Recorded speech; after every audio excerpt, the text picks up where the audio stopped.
Oh my god. I did my entire YouTube intro.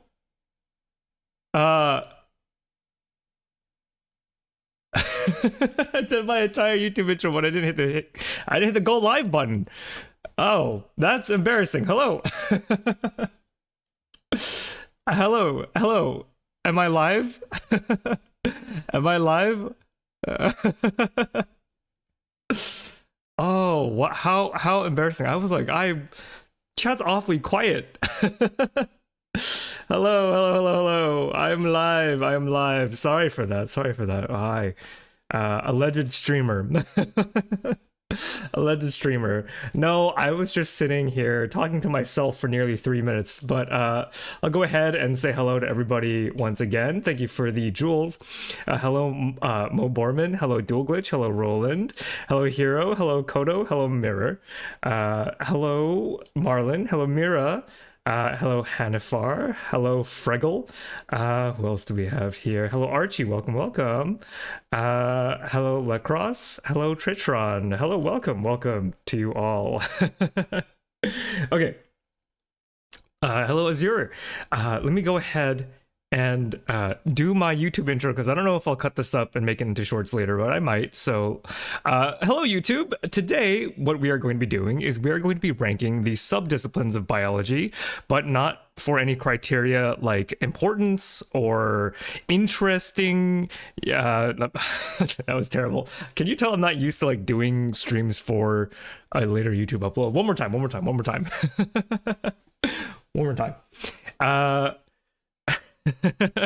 YouTube, hello, welcome. Today we are going to be doing a biology tier list, but not based on anything objective like how interesting a subject is or how important a subject is, but rather my subjective experience learning that subdiscipline as a part of my canonical cell and molecular biology education. Now, the reason why I've chosen these specific subdisciplines is that in some form or another, I have had some education with regards to all of these topics on screen here. So that could be as much as a full course, that could be as much as several full courses, in fact, but it could also be as little as having one lecture or one seminar, right? So if your favorite subdiscipline of biology isn't here, that's probably because I just don't know enough about it, at least to even judge from a cursory perspective. And the reason why this tier list is specifically for 2026 is that I plan on redoing this tier list every once in a while to see whether or not my attitudes have changed the more I learn about biology, because of course right now I'm no longer in school, and all of the biology that I do learn is in the context of the YouTube channel, and for the YouTube channel I just kind of learn whatever I need to learn, right? So there's a chance, you know, if I rate your favorite subdiscipline low this year, maybe that won't be true in the future. All right, do we understand? No molecular biology. I actually consider molecular biology to be, yeah, so if your favorite subdiscipline is not here, it could also be because they're not so easily defined, or I've broken that subdiscipline down into other subdisciplines, right? So for molecular biology, I consider stuff like biochemistry, structural biology, you know, certain aspects of bacteriology. I consider that all to me molecular biology. To me, molecular biology is very broad. You know, biophysics is arguably, you know, molecular biology. So the reason why molecular biology isn't here is because I have a harder time deciding what molecular biology actually is, because of course when you look closer at these subdisciplines they start breaking down, right? Like in a previous version of this tier list I had microbiology on here, but I kind of broke that down into bacteriology, archaeology, you know, the study of archaea, not archaeology, but the study of archaea, and parasitology, which isn't entirely fair, but I don't really have a whole lot of experience with, for example, protists without the context of being a parasite. So I don't have, you know, I don't have enough experience with protistology to put on this tier list. All right. So that is sort of my philosophy with regards to how I chose which subdisciplines we're going to be ranking today. Okay, so let's just get right into it, right? Let's not waste any time. Obviously, the first thing that we are going to note is that biology is S tier. I know biology is not a subdiscipline of biology, but I want to make this very, very, very clear that biology, I think, from my experience, is one of the most rewarding sciences that you can possibly study because it answers some very philosophical questions. And I think, you know, in terms of my own experience with studies, you can't get better than studying any subfield of biology. So just know that if I rank your subdiscipline low here, it is like all of these are S tier, but then this is like an order within S tier, right? So let's actually let's actually rename these so that they're a little more explicit. So S tier is going to be life-changing for me personally, right? All of these are in my personal context. A is going to be inspirational. B is going to change to cool. C is going to be all right. It's okay. And D is going to be I would rather not. Right?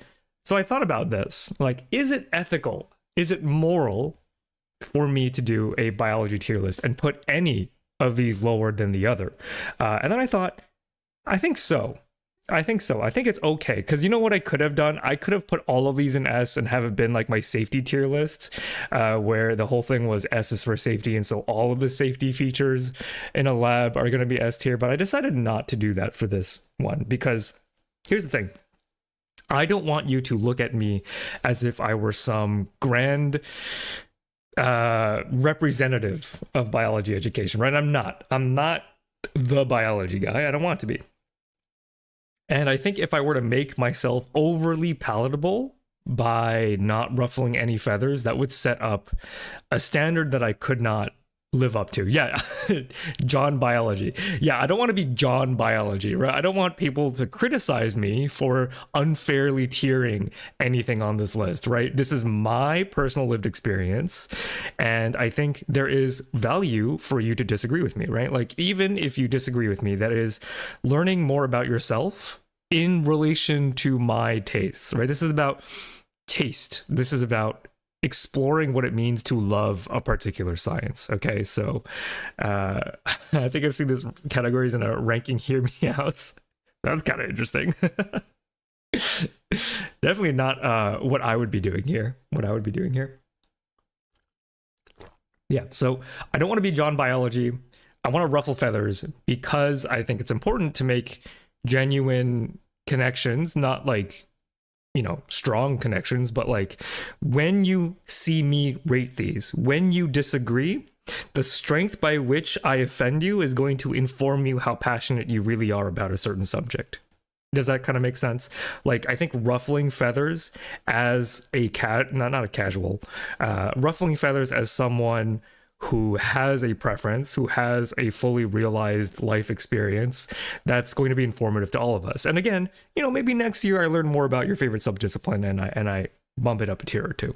Okay, so that is the philosophy behind what I am doing today.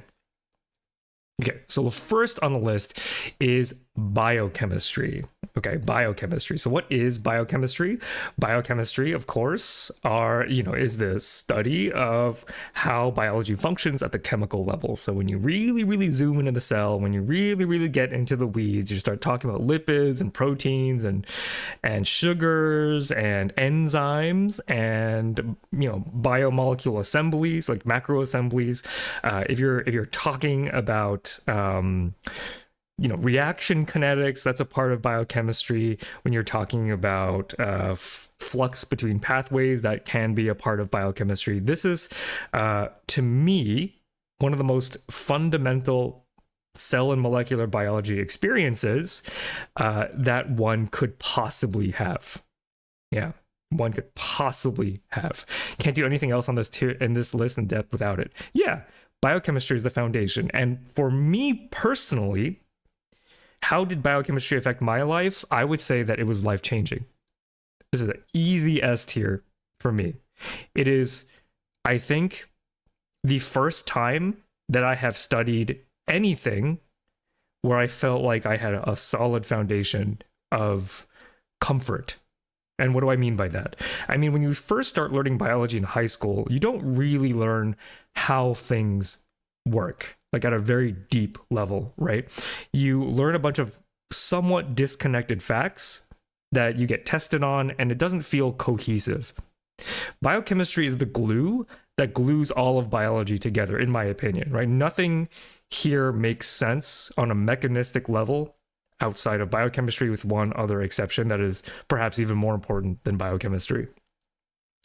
But to me, like, I always had a sense of unease when learning science before biochemistry, or learning biology in general. And without the fundamental knowledge of how kinetics work, how the physics works at a very, molecular level. And again, these categories aren't hard, right? There's a lot of overlap between biochem and biophysics, for example. But in a biochemistry class, I think for me, I remember the moment that I thought to myself, maybe I don't want to be a medical doctor. Maybe I want to be a researcher, or maybe I want to dedicate my life to science. And the first real consideration I had there was literally sitting in my biochemistry class. So I have to say, for my personal tier list, it's got to be biochem and S tier. Yeah. The OChem trauma. Yeah, that's why OChem isn't on here. Like OChem, there's some of it within biochemistry for sure. You do have to know a little bit of OChem. But thankfully not a whole lot of OChem for biochem. But I also was like a terrible OChem student. So, but that doesn't like change. Do you see, it's not like how hard is this? It's like, did this change my life, and how much did it change my life? And so biochemistry is definitely up there. Yeah. Okay. Next up, genetics. So genetics, what is genetics? Genetics is the study of how, I didn't really plan any of this theory. So this is all explanations off the top of my head. Genetics is the study of inheritance, how our expression of biology is transmitted from generation to generation. And much like biochemistry, genetics is going to be really foundational into understanding how an organism actually functions and the context that exists over time. So again, this isn't a tier list based on how important these subdisciplines are, but rather my personal experience with learning genetics. Yeah. So genetics is going to include things like what Hanifar is saying, Mendelian genetics. So what is Mendelian genetics? Mendelian genetics is your P-pod, right? It is your list of assumptions that make genetics very easy, where you have a trait from mom and a trait from dad, and there's an independent there's no like linkage or anything. There's no fancy genetic interactions. It's just you have genes from mom, genes from dad, and they cross over, and you draw the Punnett square, and there's a certain ratio by which you would expect certain traits to be inherited. And when you're in high school, that's everything you learn about genetics. It's one chapter on your way to finishing your biology class in high school. But when you get to undergraduate and beyond undergraduate, you learn that Mendelian genetics is actually a very small part of genetics. Mendelian genetics is very, very important for genetics, right? Like it establishes the foundation and basic language that we can use to describe genetics. But Mendelian, like genes, the inheritance pattern for those genes actually really only applies to, a handful of genes. There are so many genes that you have that are not Mendelian in expression. And what do I mean by that? Well, for a P-plod, if it's tall, if it's short, I don't remember the rest of the P-pod experiment. I think the shape of the P-pod, like those are all controlled by singular genes. And so those are very easy to view in a Mendelian lens. However, you've got a lot more going on in terms of the variety of expression. You have genes where maybe there are hundreds of genes that contribute to one facet of your biological life. Oh, wrinkled and smooth. Yeah, that's exactly right. Yeah. So I'm going to finish my thoughts before I read chat, because there's some interesting stuff that I want to talk about that I see in chat. But just to finish my thought, right? So in high school, you learn, okay, Mendelian genetics, simple genes, simple traits. But humans, and in fact, most species are a lot more complicated than that. And for there, you have to go much deeper into understanding the complex interactions that genes have with each other, right? So why isn't there one diabetes gene? It's because metabolic control is a hodgepodge of a trillion gazillion different genes, and diabetes is going to take the form slightly differently in different people, right? That's why diseases like Alzheimer's don't have one singular genetic cause. That's why diseases like schizophrenia don't have one singular genetic cause. It's because genetics is a lot deeper, a lot more complex than what you get in high school. And so what was the effect of learning that complexity for me? I would say that it was pretty inspirational. I'd say it's pretty inspirational. I think that until you have a very serious understanding of genetics, it's not entirely clear how you can connect biochemistry with your existence as a species, right? So I think biochemistry is the glue that holds all the other subdisciplines together, but I think genetics allows you to connect biochemistry to understanding how you exist. And to me, there's a lot of philosophical value in understanding how life functions, not just humanity, right? Although that is important and interesting and good, but just life in general, right? And genetics is so much more than just genetic disease. It's also how do you construct a body, you know, et cetera, et cetera. So I think genetics for me is pretty inspirational, not quite life-changing, because genetics is also very difficult. If you are like me and your brain doesn't really function in math and statistics and probability, you might find it difficult to understand certain concepts in genetics. There's a surprising amount of math involved, but I think without that math, you don't really have a good grasp of how bodies function, et cetera, et cetera. All right, how does that sound, chat? How does that sound? Genetics. Panda says, taking my first genetics class is so interesting because you think it'll all be base pairs, but it's actually mostly gene flow and inheritance on a macro scale. Exactly. That's kind of what I was getting at with my whole Mendelian genetics thing. Mendelian genetics is like 101, easy, your introduction to the idea of inheritance.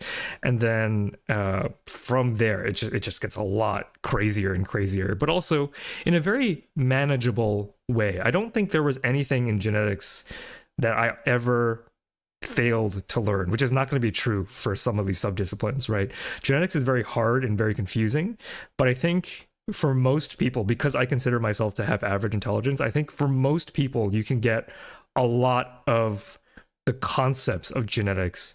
Even if you don't have a full, complete understanding of genetics, I think the main pillars of genetics are not easily, but you are capable of learning it. The average person is capable of learning it. And again, some of these things on this list, I think the average person might have a lot of trouble with because they get very, very abstract. I always had a rocky connection with the study of genetics since the history of it is a bit rocky when it comes to ethical application, though epigenetics is really interesting. Yeah, I mean, much like any tool, it really depends on who's wielding the tool and for what purpose, right? You can misappropriate a lot. And what you do with certain tools says a lot about you as a person, right? Not necessarily always in this like ethical way, but like, again, even this tier list, when you react to it emotionally, it will tell you something about yourself, and the way that you use tools will also tell you and others a lot about yourself, because these things are expressions. Yeah.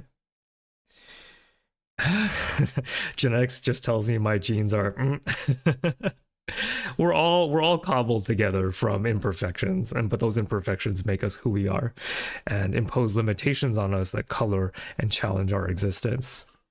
Yeah. Is this going to be like 2 hours of learning why every subcategory is life-changing? No. It's not going to be like my safety tier list where I rated everything for S for safety. I'm going to genuinely tell you about my personal experience learning these. I love that Mendel's choice of organism had all these single gene simple dominance traits. He really lucked out. Pea plants were a really great choice. Gentle reminder that most traits are polygenic. Exactly.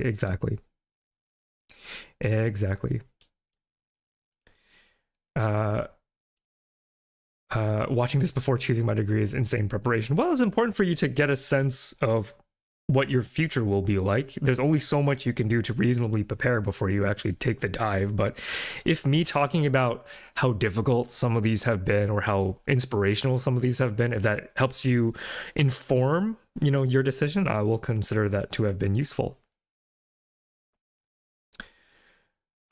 If I'm currently on my lunch break from revising for biochem exams to help, good luck on your biochem exam.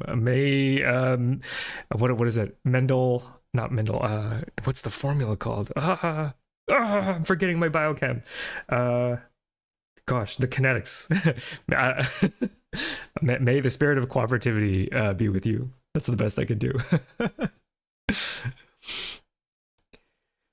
Yeah. Okay. Would you classify learning about the process of crossing over and linkage as genetics or biochemistry? It's a little bit of both, but I would put it in genetics over biochemistry. Even though, like, biochemistry will be the underlying heartbeat of a lot of these. So you could call a lot of these biochemistry at some degree, but to have it so that we're making meaningful distinctions, I would put crossing over and linkage as genetics. Some mutations in cat genes can allow them to taste sweet things. That's interesting. Yeah, cats are not supposed to be able to taste sweet. Let's see. Astrobiologist seething. I don't have any education in astrobiology. I can't put that on this list. Yeah. I love genetics in uni because of the abstraction. It's so fun how it kind of makes you go, wait, it's all math at every turn beyond 101. Yeah, it's a lot of math. It's a lot of math and interesting interactions, right? Like if you like gaming, if you like meta and like fighting games and RTSs and stuff like that, where there's a lot of interesting interactions between elements of games, I think you would like genetics because there are interactions that makes genetics really, really fascinating. It's not just, do you get this gene, but like what combinations of genes did you get? Because that's all interesting. Michaelis Menton, thank you. May Michaelis Menton be with you. Yeah. All right. Why isn't there any biotech? I have biological engineering here. Okay, cell biology is next. So what is cell biology? So cell biology is, on the face of it, pretty easy to explain. It's the biology of the cell. But when you really get into it, that's actually kind of difficult to explain. It's like, well, okay, treat the cell like the object to understand, but what does that actually mean? In my experience, cell biology is a lot about how, if you were to look at the cell as an animal, for example, like the zoology, which is later on this list, it's kind of like viewing the cell as its own animal. So when the quote unquote animal moves, how does it move, right? What is the gait of a horse, right? A gallop is different than a stride, which is different than a walk. And much like how horses have different patterns of moving, cells also have different patterns of moving. So one clear example I can give is in locomotion, right? So there's a big focus on cell biology on how cells move, how they crawl, right? And this is something that doesn't get taught at the high school level, or at least not that I remember. But in a cell biology class, you will actually learn at a very deep level. When you see those videos of neutrophils like rolling, for example, or when you see cells crawling across a glass slide, there's a lot that is actually known about that. We don't just throw it up our hands and go, well, I guess the cell just moves. At a molecular level, you can actually understand, why does a cell pick a direction? And so that involves a lot of cell signaling. Cell signaling is the heart of cell biology. How does the cell coordinate its biochemistry? I guess that's a pretty good definition. Cell biology is the study of how the cell coordinates its own biochemistry. And so for a subject like chemotaxis, which is the ability of a cell to smell something and move towards it. So you can imagine a neutrophil does a lot of chemotaxis. Neutrophils will smell signs of damage, signs of infection, and move towards those signs. And the study of how the neutrophil does that is under cell biology, right? So, a molecule, a scent, if you will, a bacterial scent, hits the neutrophil on a certain side, a certain face. And that is going to trigger some signaling pathways that send signals to the nucleus that will coordinate a response, a program that will then organize the actin cytoskeleton within the neutrophil to assemble in a certain way that drags that cell towards signs of damage, signs of infection, right? So cell biology to me is really, really interesting. And just like biochemistry, it does give you a very deep understanding of how life functions at a very small, low level. By low level, I don't mean, insignificant. I mean low as in closer to physics, closer to the absolute understanding of things, right? And so cell biology, to me, is very much like genetics, where learning it was inspirational. It was inspirational, I would say. It was very difficult. I didn't do well in my cell biology classes because, biochemistry to me did not involve a lot of creativity. It involved a lot of hard math and physics and chemistry, but it didn't involve abstract thinking. And cell biology, I didn't love it as much as biochemistry because of the abstract nature of cell biology. It was very, very, you have to be very, very clever, I think, to understand how the cell works, because connecting biochemistry to the behavior of the cell is a type of thinking that I'm just not very used to. Okay. All right, so that's where I'm putting cell biology. So I'll go ahead and I'll catch up on chat. So what do you guys think about cell bio? Cell bio, just the funny little guys doing funny little horrifying themes. And team sports. I would consider the team aspect of it to be more dev bio, but I think you could make the argument that it is also cell bio. The coordination of cells, that could be cell bio or tissue biology if you want to like really split hairs about it. But yeah, I really, really do love cell bio, just not as much as biochem. It didn't affect my life as deeply. Hey, Yan Yan, welcome. Finally caught a stream again. Yeah. So is cell biology confined within eukarya? I don't really think that is fair, just because, again, if you've been watching my channel for any amount of time, you know that words have, I say this all the time, words have finite meaning to convey infinitely complex ideas, and all of biology exists on a spectrum. So where you draw the line for cell biology is personal, I think. I don't, some people might say that everything to do with bacteria belongs in bacteriology, but I think, there could be overlap, right? Genetics is so bad that I could die. It's hard. It is hard, but I do really enjoyed it. Wait, you're spot on with the gaming part. I'm the person who plays games that are actually just 3 Excel sheets and a trench coat. I understand why I did genetics while in genetics. Yeah. If you're a gamer, I think genetics can get really interesting because of synergies and stuff like that. The stream made me look up what exactly is an animal and why are cells not animals, right? I mean, biology exists on that spectrum, and it's really, it's a matter of like, what is a useful definition versus what is a useful definition is something that we should strive for versus what is a true definition, because truth, again, I said it multiple times on stream, truth is a fuzzy concept. It's not really, our ability to navigate the truth is quite variable because of language's finite power, right? And so why aren't cells animals?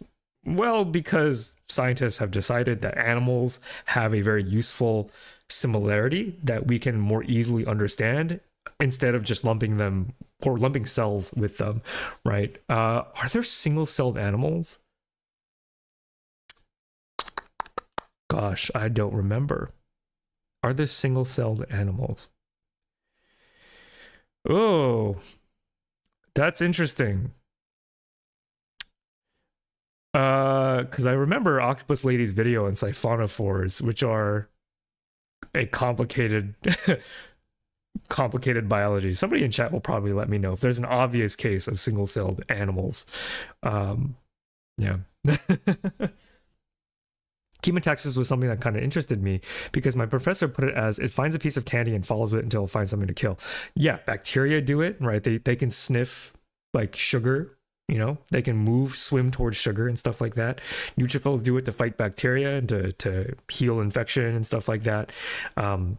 And that's all well and good. Like if I were to do like a 101, I would just stop there. But cell biology allows you to go deeper because that molecule hits a certain side of a cell and then the cell rearranges its skeleton around where that smell molecule hit the membrane, right? And the exact steps of that, you can really get deep. You can really actually have a profound understanding of how cells move. And I thought that's pretty amazing. Cell differentiation, as in stem cells, would also be in the sphere. I would more put it closely in dev bio. I would put it in dev bio. Yeah. Wow. I'm so happy to have like such a chatty chat, but I am quite behind. Let me try to catch up. I found your channel 4 years ago and I don't regret it a bit 3 years ago. Well, thank you so much for being a long time viewer. That's awesome. That's essentially my entire life. My lifetime on YouTube. Shout out to the people who make diagrams in these textbooks. True. Does cell biology also prompt philosophy of biology? To me, it's not so much about. It doesn't give me philosophy vibes, although people can disagree. It's more like filling in a puzzle that has been annoyingly unfinished in your brain, right? Like if you take biochemistry, you start to think, oh, maybe I can understand how life functions. Maybe not 100%, but enough to satisfy me. And cell bio is comfort in knowing that you can achieve a level of understanding of the cell that you want, right? Like everybody has a different threshold of like, I have learned enough. For me, cell bio's philosophical function in my life was confirming that if I dedicated my life to this, I would see a lot of personally important return, which is why it's up there and inspirational, but it's not life-changing because, again, that spark came from biochemistry. Yeah, it's another incredibly important clue. The mitochondria is the workhorse of the cell. The cell is the workhorse of the body. That is true. And the mitochondria also in cell bio, yeah, a lot of it is focused on how organelles function, right? In high school, you learn, okay, mitochondria do the ATP, the endoplasmic reticulum does protein synthesis and folding, the Golgi does transport. In cell biology in undergraduate and graduate school, you will learn how everything happens. Like how does the mitochondria actually make ATP, right? That's in biochemistry. That's actually covered in biochemistry more than it is covered in cell bio. But in cell bio, you learn, how is the actin cytoskeleton regulated? How does it assemble? How does it disassemble? In the context of chemotaxis, how does it cause a cell to move? And you'll learn stuff about the Golgi too, like what role does pH have with regulating the compartments of the Golgi, and how are things trafficked from one side of the cell to the other? And because you have the language of biochemistry, all of that starts making sense to you. The mystery starts to be uncovered, and it's a wonderful class to take. Thanks for the mental image of genetics as deck building roguelike. It's as fun as Slay the Spire. Are most of these literally by the definition of the profession life changing? True, but this is about changing my life in terms of my development as a biologist. If anything bacterial falls under bacteriology, does the study of the powerhouse of the cell fall under bacteriology too? If you want it to be. I think protein trafficking is really cool and learning about what structures are in the cell. However, it's interesting to hear that it feels like a black box sometimes, right? But we know a lot about how proteins are trafficked. Again, none of our understanding of anything in biology is complete. We haven't solved anything in biology, but it is a lot, and it is very, very interesting. Yeah. As a huge fan of immunology, I mean, it's basically tiny warfare with recon specialists, chemical warfare, spec ops, and field commanders. I gotta love cell biology as it's the basis for understanding it. Exactly. And you'll kind of notice that, like, the way that I ordered these is in order of specialties. So the most broad specialties, biochemistry is extremely broad. And then you get into more niche fields. So like immunology, you could put under biochemistry and cell biology, et cetera, et cetera. Learning about cell bio in high school gave me constant existential crises because what do you mean they do everything what we do in small, but also us doing something is them doing it for us actually. Yeah, that's a fair way to look at it. Protozoa or single cell animals are... Yeah, okay, yeah. You can tell that I don't know anything about animals. I don't know anything about animals. Protozoa are animals? I guess so. Hmm. Are they? Are protozoa animals? No, they're not, are they? I don't know if they're considered animals. I really don't know. I don't know. I'm very bad with animals, as you will see with my ranking of zoology. In engineering, we often say all models are wrong, some are useful. That's exactly what my professor used to say, my graduate advisor. And yes, that is how you should be looking at truth. It's not hard, but we're getting there. Taxonomy is literally fake. But it's also awesome. I agree. Like, there's a difference. Okay, here's the Reddit take. Taxonomy is fake. But I'm glad that you finished your take, because it's A, it's fake, but B, it's also incredibly useful. And you have to have both of those ideas in your head at the same time, because otherwise you have too simple of a view of reality. I think that's a very good way to put it. Siphonophores are colonies of single cells. But from that video, it was like, or is it an organism? Right? I don't remember. That's what I got out of the Octopus Lady video. Hydra are still multicellular, right? They're like the prototypical 2-cell organism, right? Is mayonnaise a single-celled animal? That's pretty good. That's pretty good. But animals start with multicellular. Again, we could talk about this discourse all day and night. The important question about the line between animals and cells is like, when is it useful to make the distinction? And I think it's not really that important that we hard define a cell as an animal, but it is fun to think about, right? I wonder if that transmissible cancer in dogs could be considered an animal in its own right. It's interesting, but again, is it more useful to think of a transmissible cancer as cellular or as a full organism? And what benefits do you get by treating it like an animal, like from a theoretical perspective? Yeah. All these mentions of biochem are making me wish I'd taken a biochem class. By the time I realized I might want to take it, I didn't have electives to spare. You know, there's always clockwork. There's always clockwork show. I don't cover a lot of biochem on my channel because I don't have the ability to, right? Even though I love biochem a lot, I just don't have the capacity because it is so visual, because you need to see how the machines fit together to be really able to appreciate them. So if you haven't checked out Clockwork Show, you should definitely go check him out. Oh my god, I still need to catch up on chat. How am I so behind? How am I so behind? There's an absolutely horrifying poster that Sigma Aldrich sells, which has the diagram of most. Yes, I've seen it. It's an awesome poster. Definitely so cool.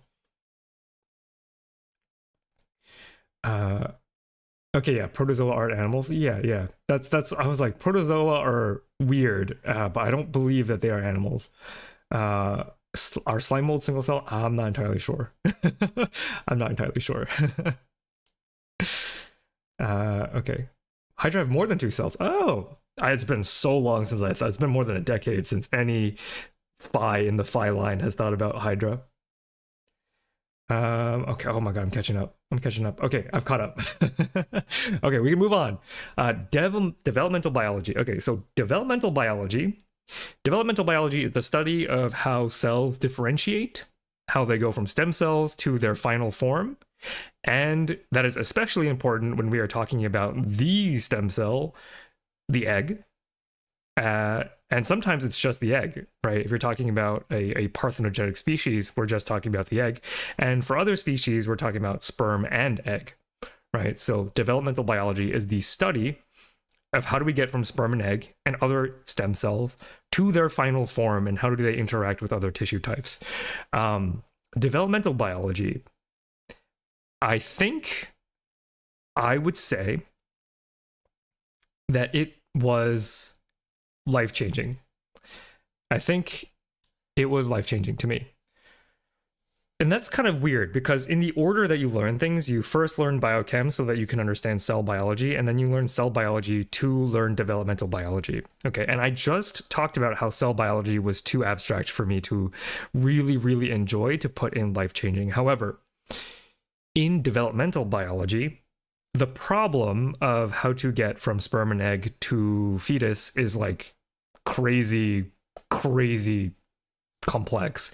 The amount of thinking and beauty of the dance of cell biology, right? So if cell biology is learning how biochemistry is arranged for the cell, developmental biology is the coordination of cell biology. And because the cell is intrinsically a more complicated entity than a molecule is, developmental biology is on another level when it comes to pure artistic, it's beauty. It is gorgeous. And it is also fantastically difficult. Like biochem, I'm gonna be real. I'm gonna be so real for this one. I believe I was the top student in my undergraduate class, and I've never been the top at anything before. So biochemistry for me, I really clicked with. So I had a lot. I almost wanted to become a biochemist, but I found that beyond the fundamentals of biochemistry, I actually didn't feel like I loved biochem enough to do foundational research into biochemistry. But I'm talking about the experience of learning these things, right? And dev bio in graduate school was like, what, I'm not a religious person. I think if you watched my Origin of Life video, you would know I'm not a religious person. But developmental biology is like the closest I've ever had to like a religious experience where like the dance, the coordination, the story, the symphony of things that have to happen to go from sperm and egg to fetus are incredible.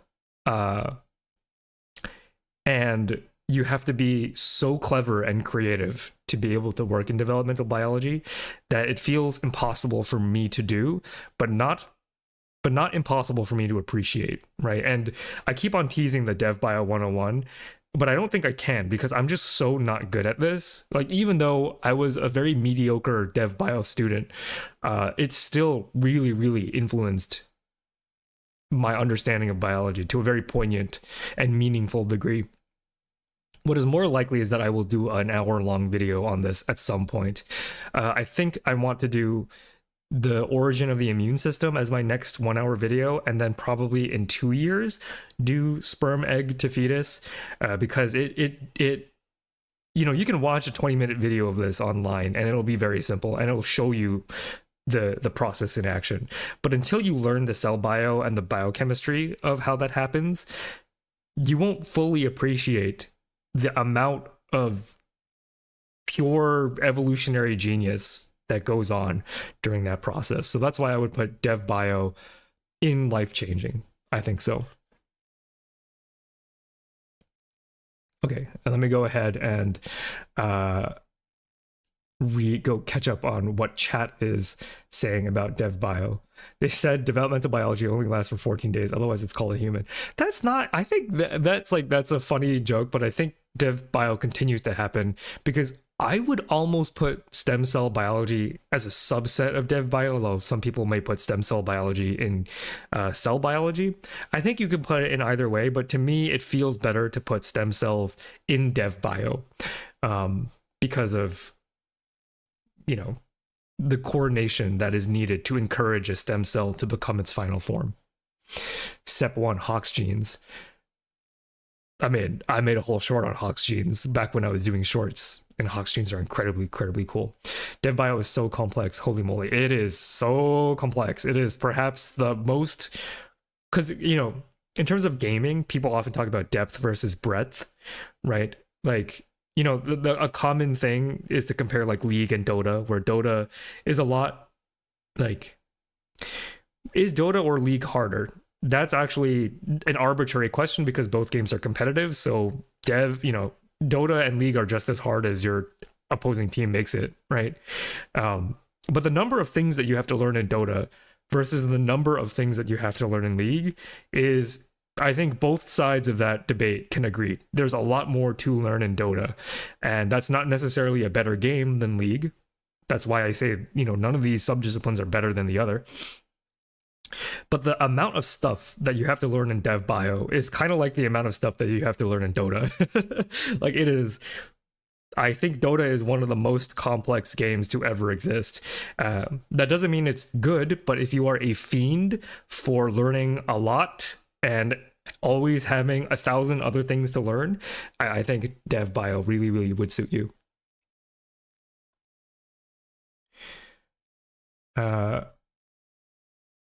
Let's see. Are you good with organic chemistry too? No, I'm a terrible organic chemist. But did you see that TE video where they put out recently on how fetal development works? Nope, I did not. No molecular biotechnology. I consider that to be a subclass of bioengineering. You call it a dance. You use the word beauty. I'm glad someone else sees it that way. I've cried in Dev Bio class once. Exactly. It is. There have been other science communicators, famous science communicators, who have talked about beauty and what it means for beauty to exist. There was actually an Ask Reddit post about, like, what does it mean for math to be beautiful? Like, why is Euler's equation beautiful? Or Euler's identity, the one that combines, like, I don't remember how many of the fundamental variables, fundamental constants that exist in, E, I, the -1, pi. I don't remember if there are others, but there's something very beautiful about linking all of these important ideas in math. And it's a very elegant equation because it's so simple. Dev Bio to me is kind of like that, where it is complex. They're heady ideas, but I think the average person, given enough time, can learn them. Like, I don't think you need special skills to learn Dev Bio. I just think you need a lot of patience. And to me, that is an indication of elegance, because a dummy like me can understand a good chunk of how you get from sperm egg to a full organism. Systems biology, I consider that to be... I actually don't have a lot of systems biology experience. So to me, that is probably some weird mishmash. You can quarter it up and put it into, like, computational biology for an approach. You can divvy it up into anatomy and physiology, parts of that. Yeah, I don't feel confident in that I know systems biology enough to even put it on this tier list. Yeah. Is astrobiology on this list? It's not. I've never had a class in astrobiology. But I plan on doing this tier list every couple of years, so maybe it'll be on the next tier list. The only vague exposure I've had to astrobiology is basically my tardigrade video. And I don't really think that counts. It's so insane that life exists at all, and even more insane that any of us are here to study that life. I definitely feel biology research is the closest thing to a religious experience. I agree, right? To me, spirituality and science, they're not separate. You can be highly spiritual and be a very good scientist, because, the ability to be spiritual is kind of one of the perks that we get for having such a complex, frontal lobe, is that we can pull out enjoyment and meaning from ideas, something more than food or shelter or that other thing. We're lucky that we can have experiences like this.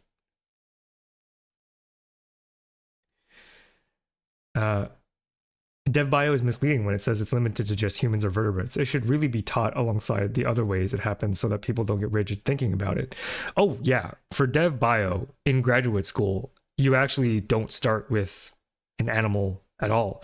You actually start with what was the first organism? I think you start with, or at least I think I started with Drosophila, so flies. So okay, an animal.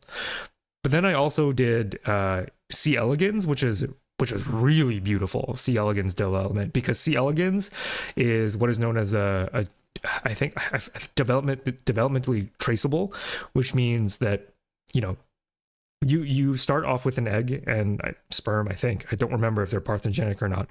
You start off with a zygote at the very least, and you can take a random photo of the development of C. elegans at any point in time and know exactly what every single one of those cells is going to be in its final form. So for C. elegans, the worm, we have like a full timeline, a full developmental timeline which is nuts because you can't do that for a human, right? We just have so many cells. But for a worm, yeah, you can take a random screenshot at any time point and know and go, oh, that cell that's going to become this neuron, that cell that's going to become this GI tract cell, right? It's incredible. It's amazing. For some reason, I love looking at all the different eukaryotes, different cell types, eukaryotic parasites. They all feel familiar to me. I think that's why I find biology to be S tier and life-changing, right? Like, there's something so meaningful about like understanding how you are connected to every other thing that we are calling life on planet Earth, right? It is nice. To me, the most beautiful biology is going to be neurons because of how wonderfully they communicate and form these networks, and how those networks can heal, adapt, and change. It's insane. I'm gonna be so real. I also love neurons. I was a neurobiologist. I am jealous of the visceral emotion connection to your field biologists can have, although I did cry in college for different reasons. Oh, a lot of people cry in college for different reasons. You're definitely not alone in that. I don't think that this is unique to biologists, right? Like physicists have this all the time, like especially cosmologists. I think like, oh, how, our, blue little dot, our place in the universe, how small we are, but how appreciative we can be of that scope. Physicists, I think, also have this like romantic streak. I don't really know how chemistry does that, right? Because for me, it's like math, I get it. Physics, I get it. Chemistry, I'm sure they see beauty in that too. It's just I don't see it myself. Again, I'm rustling feathers here. Fine, chemistry is incredibly beautiful too. I'm sure it is. It's just that from my perspective, I don't get it. I don't appreciate it as much as chemists do. It's so funny how every scientist in the world is like explains incredibly complicated thing. Unfortunately, I'm stupid, so I can't explain more. I mean, the thing is that I actually am. I think. Okay, so I'll put it this way. I grew up with like little baby geniuses, and I went to school for little baby geniuses without being a baby genius. And how do I know that? Because you could say, well, you went to school for baby geniuses, so how come you don't count yourself as baby genius? It's because like the baby geniuses that I know would sleep in class and ace all their classes. They would just sleep, they would not do work, they would go home and game, and they would just be able to function well. Whereas I'm like, yeah, I'm like crying and like getting white hairs and staying up all night. If I were a baby genius, I would not have suffered that much in my baby genius school, right? So I think I'm really hardworking to be able to keep up with baby geniuses in school.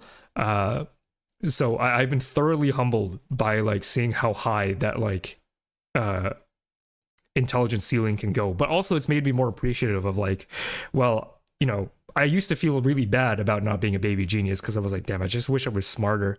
But looking back on it, I'm like, well, working hard is like a talent tool. I think it's definitely useful to be hardworking in ways, right? Because a baby genius, they're not going to be able to relate to normal humans like quite as easily. And that can come with its own philosophical quandaries, I think. Not a biology related professional here, but I would enjoy it if more people talked about the beauty of their work. In my perspective, engineering a piece of equipment that meets all the requirement is beautiful. And I have biological engineering on here for a particular reason. And to address you on that, Shrishan, this is why there's going to be a stream that I do that is going to be about why scientists should do more art and get in touch with their emotions, because I think that makes them more powerful communicators. And I think everybody should just get more into art because it's just fun as a human, right? As a human, you get the privilege of being able to enjoy art. You might as well do so. I have to go, but you have some nice sounding words, Magic Man. Thanks for hanging out. Get you in another stream. Yeah, hope to see you there. P-Chem greater than biology. I don't even know if P-Chemists agree that P-Chem is greater than biology. I have never met a single person who thought P-Chem was good or fun. I think it's because P-Chemists are like an incredibly different breed of people. That is my experience with P-Chemists. They're just built different.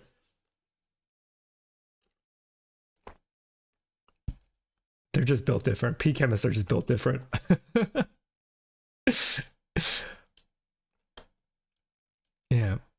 Biophysics go hard too. Wish I took the course when I had the chance. Yeah, biophysics. I did have the opportunity to take it, which is why it's here.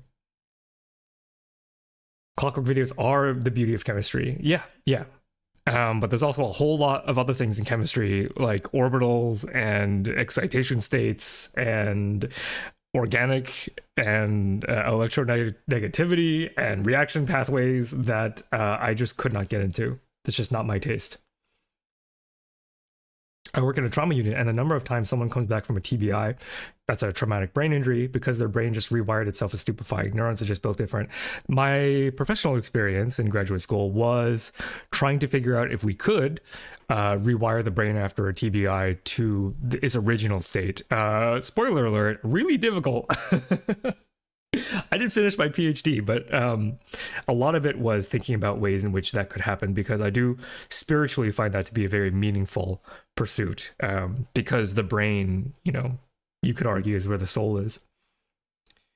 Have I heard of Clockwork? Clockwork's a good friend of mine. Of course I have heard of Clockwork. And there are detailed video about transcription. Of course I have. I have watched that video.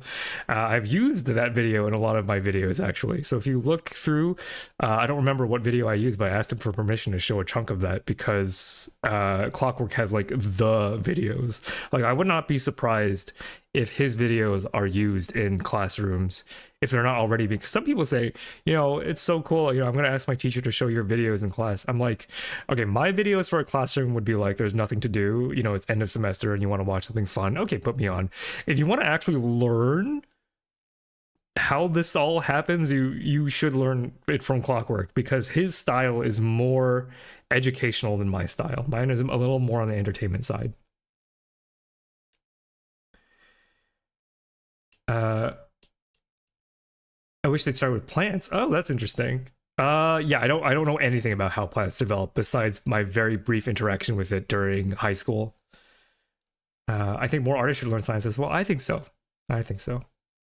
From 1 to 10, how much do you despise human anatomy? We'll get there. PChem, what's that? Physical chemistry. I was very good at high school PChem, but I kind of lost that. Dude, in college, PChem, I would only hear horror stories. So that could be the professor, but I have not heard a single kind thing about PChem in college. Saying PChem because the full name might summon the demon. Science has got to do art / humanities, or you get up with a horde of a certain person. I think so. You got to do both. That's the most fun way to live too. It's just the most rewarding. Okay. Having friends in other studies like humanities or arts helps a lot as well. You can appreciate that completely different way of thinking and draw inspiration from that. Here's the thing, is that a lot of STEM people draw this arbitrary line between humanities and science, but here's the actual thing of it all. Humanities don't have the same tools as science does with regards to experimentation. They can't. And so humanities allows you to see a way of thinking where you have to make meaningful conclusions without experimentation. And as a scientist, you're not always working in a situation where you can do an experiment. And so those are, those abilities to argue, you can learn from our colleagues in the humanities, although you can't pass it off like it is experimental proof, but it gives you a very nice, well-rounded background by seeing things from like 1,000 foot in the air. Yeah. How do I spiritually perceive psychiatry? I love psychiatry. I was a neurobiologist. Does psychiatry have a problematic history? Yes. Does psychiatry also help millions of people worldwide be able to live their lives? Yes.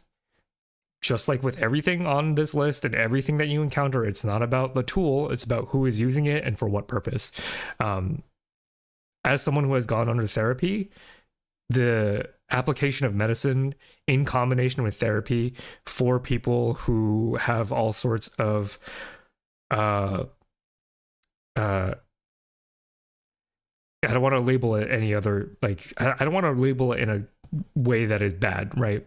But people who have mental health struggles where therapy is not enough because of things that may have happened at a biological level, one of the ways that people can live a life that they want is through psychiatry. And again, not ignoring the problematic history, but if you don't want to have a one-dimensional Redditor take, you have to keep both of those things in mind. It has done a lot of good, and it has had a problematic history, and we will continue to argue about how problematic it currently is. That's just the way that progress is made, right? I myself have talked about psychiatry on this channel. I did a stream on schizophrenia because it has such a mysterious but important neurobiological background. I would love to talk more about psychiatry, but I'm not qualified to. So I feel very positively about psychiatry. Yeah. Oh, I still have to catch up on chat. There's so much good, interesting things. Alternation of generation is a ridiculous concept. That's why spoiler alert for down the line, plants to be very difficult. Alternation of generation was very difficult to wrap my head around. Want to go into biology, but anatomy stands in the way. You don't have to learn anatomy at all. That's not a requirement for biology. Got to the stream late, but thank God I have a lot of time to catch up before he gets to my field because I'm a zoologist. Again, Freya, remember, this is about my taste. It's not about how important or interesting it is. It is about my personal experience with studying these things. So let me just preface it that way. What about sociology? They have statistical tools and cultural stuff. I'm a pro academia guy. I've never made that a secret. Right. If you're studying something, I think it's valuable. That is my positive outlook on these things. Even people within my own field disagree about how useful things like sociology are. But I just think that it is useful, but they have a different game to play. Their game is a lot more prone to error because humans themselves are prone to error. I do like sociology. I had a future in mind where I would study internet culture. That was one career path that I saw myself, specifically the role of memes and their lifetimes. So back when I was considering this as a graduate study, I had this hypothesis that the lifetime of a meme was getting shorter and shorter. And this was before TikTok, by the way, that the way that we used to think about irony, like irony, post-irony, sincerity, those cycles are going to get so fast that they're going to blur into each other and nobody's going to be able to tell anything at all at any time. And I think we're there already. I think that probably would have been a fruitful PhD pursuit. But no, I do like sociology. I do like psychology. Their methods are less replicable than some of the harder sciences. It doesn't mean they're less valuable. It just means humans are ungodly and messy, that they do not conform to statistical analysis all of the time, that the ways that you can set up an experiment or the ways that you can set up observation are difficult, but that doesn't mean that they're not worth studying. Okay, this is the thing that you also have to keep in mind. Replicability, error rate, those are things that are going to be a factor for all sciences, right? Like, cosmologists have the Big Bang down to like a fraction of a second or something. I don't remember what the error rate on the timing of the Big Bang is, but there are some things in cosmology where like estimating the radius of the universe, you can get it down to like a very precise amount. Okay, well, if you compare biology to physics, biology is full of error, full of replicability problems, but that's because biology is messy. So sociology, psychology, humans are messier than cells are. But I love people. I love to understand people. And if you think that sociology or psychology are flawed and should not be funded or studied, that's just so sad. That's just so sad. That's so sad. That's my soapbox there. Yes, there are single-celled animals. Ooh, let me know what they are. Let me know what they are. Since starting higher education, biology and nursing, I started writing more. Not really art, but creativity. My D&D players are horrified now. Yeah. I mean, it's all about engagement, I think. Engagement of the fact that you have a frontal lobe that can do all sorts of incredible things. Have you heard / watched about French cartoon Once Upon a Time? I have seen clips of it because it's been linked in my Discord. I love alternation of generation. Plants are so funky. Go my weird little cracks. The thing is that that's why it's taste, right? If you find alteration of generation funky and cool and interesting, I totally support you. It shattered my understanding of biology, but in like a negative way.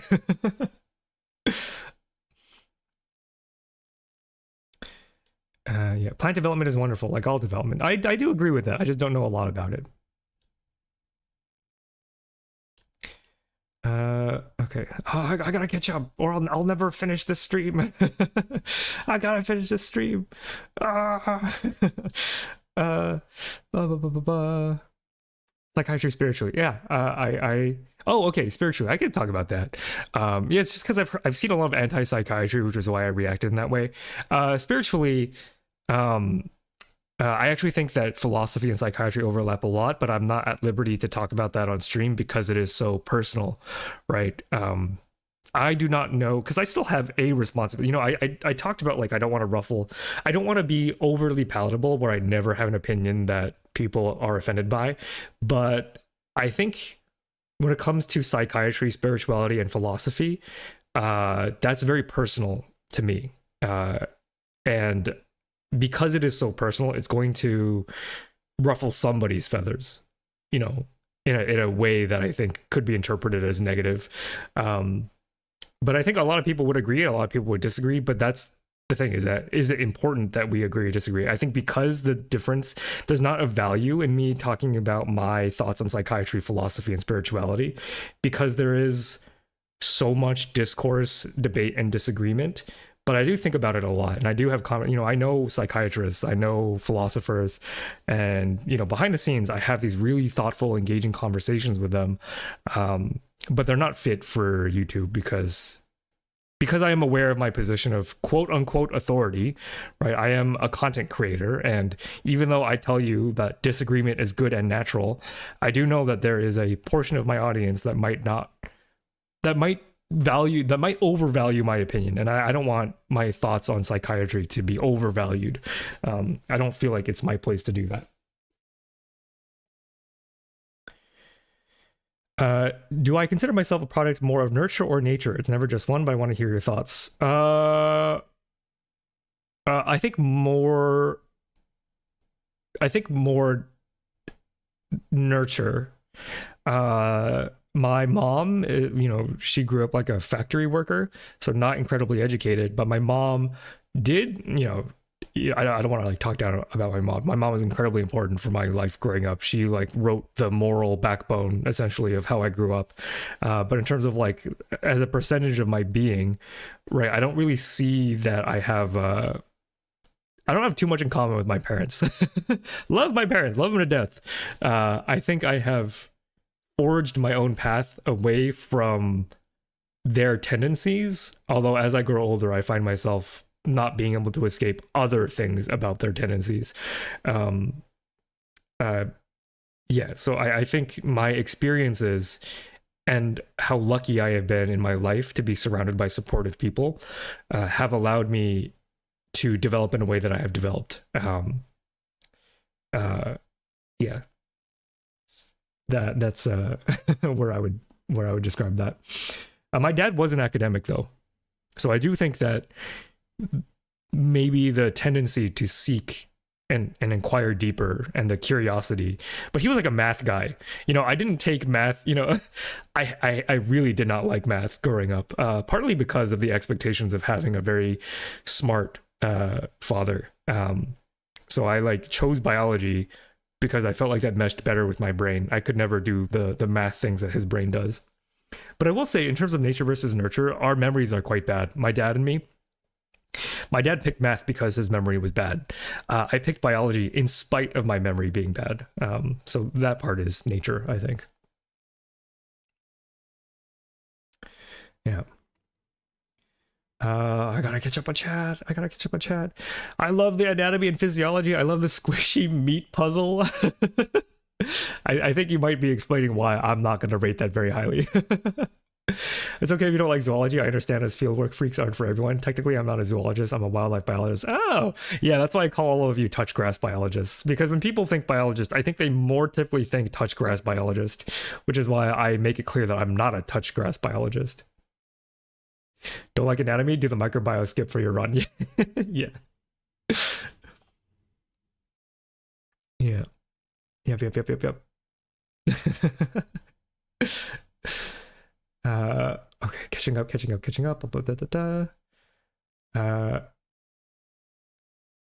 Oh, there's so much. I'm sorry. I'm not gonna get to all of these because I must move on. I'm so shallow into this list and I have to get to editing later, but it's so much fun to talk about this stuff. I did not like math growing up. Also, man, genetics is such a good field. Okay, the math that my dad did was like game theory stuff, okay, and like affected like graph theory, okay. Like genetics, you get a little taste of statistics, okay. That's all you need is like a little bit of statistical mechanics, and then you're off to the races. The things that my dad cut his teeth doing is graph theory, and I'm like, he tried to teach me some of it one day and it was like, I don't like this. I don't like this.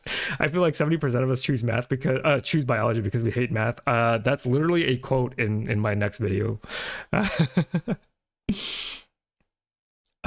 I'm not very similar to my parents. Alternation of generation is confusing. Curious. That's pretty true. Called out. Okay. Avoiding topics folks could overvalue is an excellent approach, although you did tell us a lot by simply doing so. Any opinion that you have on psychiatry is controversial. I'll just say that. I could have the most milquetoast opinion on psychiatry and I will get flamed and a hate mob for it. Okay, everything that you could possibly think will have a large group of people disagree with you on. So I'm just not going to enable that to happen and only talk about psychiatry in the way that I think is the most productive. Okay, I can finally move on. Biophysics. So what is biophysics? Biophysics, as the name implies, is the combination of biology and physics. So how does this differ from biochemistry? Biophysics, I'm just going to name some topics. Okay, biophysics analyzes, the difference between biophysics and biochemistry is that biophysics focuses more on the following that I can remember because I took this class one time. The actual force generated by a protein onto a cytoskeletal component. So kinesin, myosin, they have the ability to like move, right? If you watch the clockwork video on your muscles moving, you know that the myosin motor drags the actin underneath it. And biophysics, you can actually calculate that force. That's kind of interesting. Point charges on membranes, right? So there's a lot of membrane science in biophysics, right? Like, cells exist in a solution that often contains salt. And so being able to calculate the electrochemical force between a point charge and the lipids on a membrane, I'm like, that's a thing. Calculating entropy in a system, the informational density of nucleotides, right? Somehow that gets lumped into biophysics, but it's also in computational biology. What else did I learn in biophysics?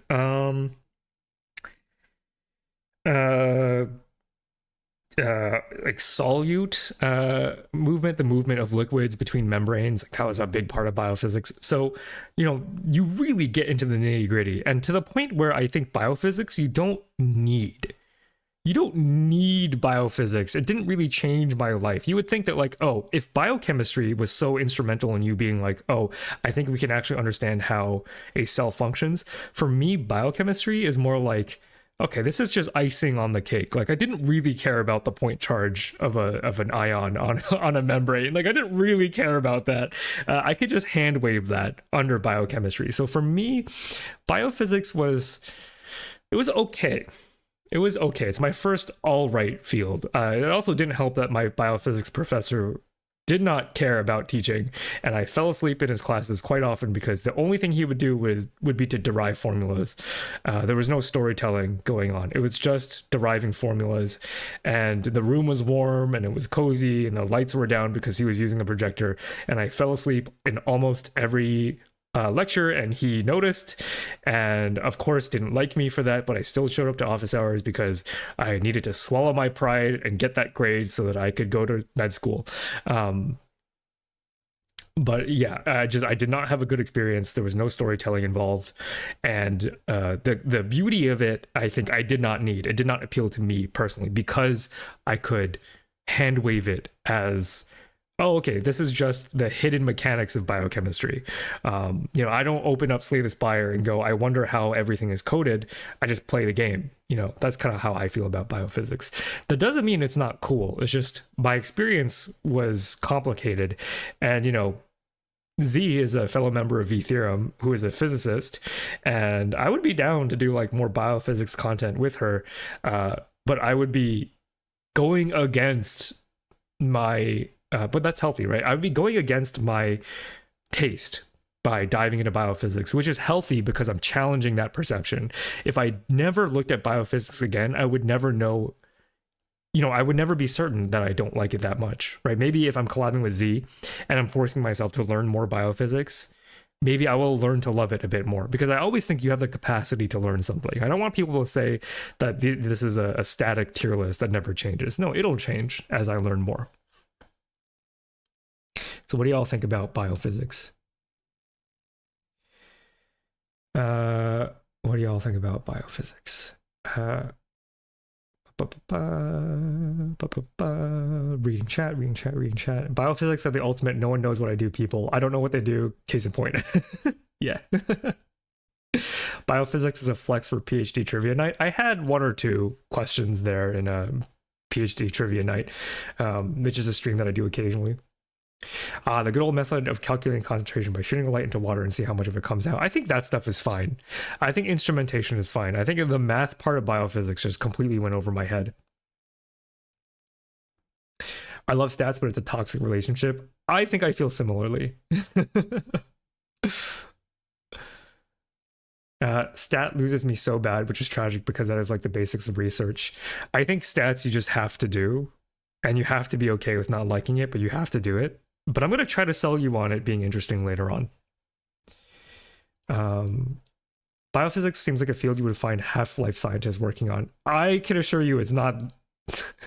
Well, I can't say I can assure you, but I don't think that half-life, from what I know about half-life, I don't think they would have that many biophysicists on their team. Membrane potential shenanigans is calling up some PTSD. Yeah, that's all biophysics. Membrane potential. Oh, like, I don't care. You slept in class? What'd you use as a pillow? My own neck. I just nodded off. I'm still confused about the difference between biophysics and biochemistry. So there's overlap for sure. There's not like a hard line, but like you're not calculating point charge in biochemistry like ever. You're also probably not calculating motor force in biochemistry, right? Motor force to me is more of a biophysics thing. Learning that kinesin does move, that's a biochemistry thing. Learning that it consumes ATP to do the power stroke to walk, that's a biochemistry thing.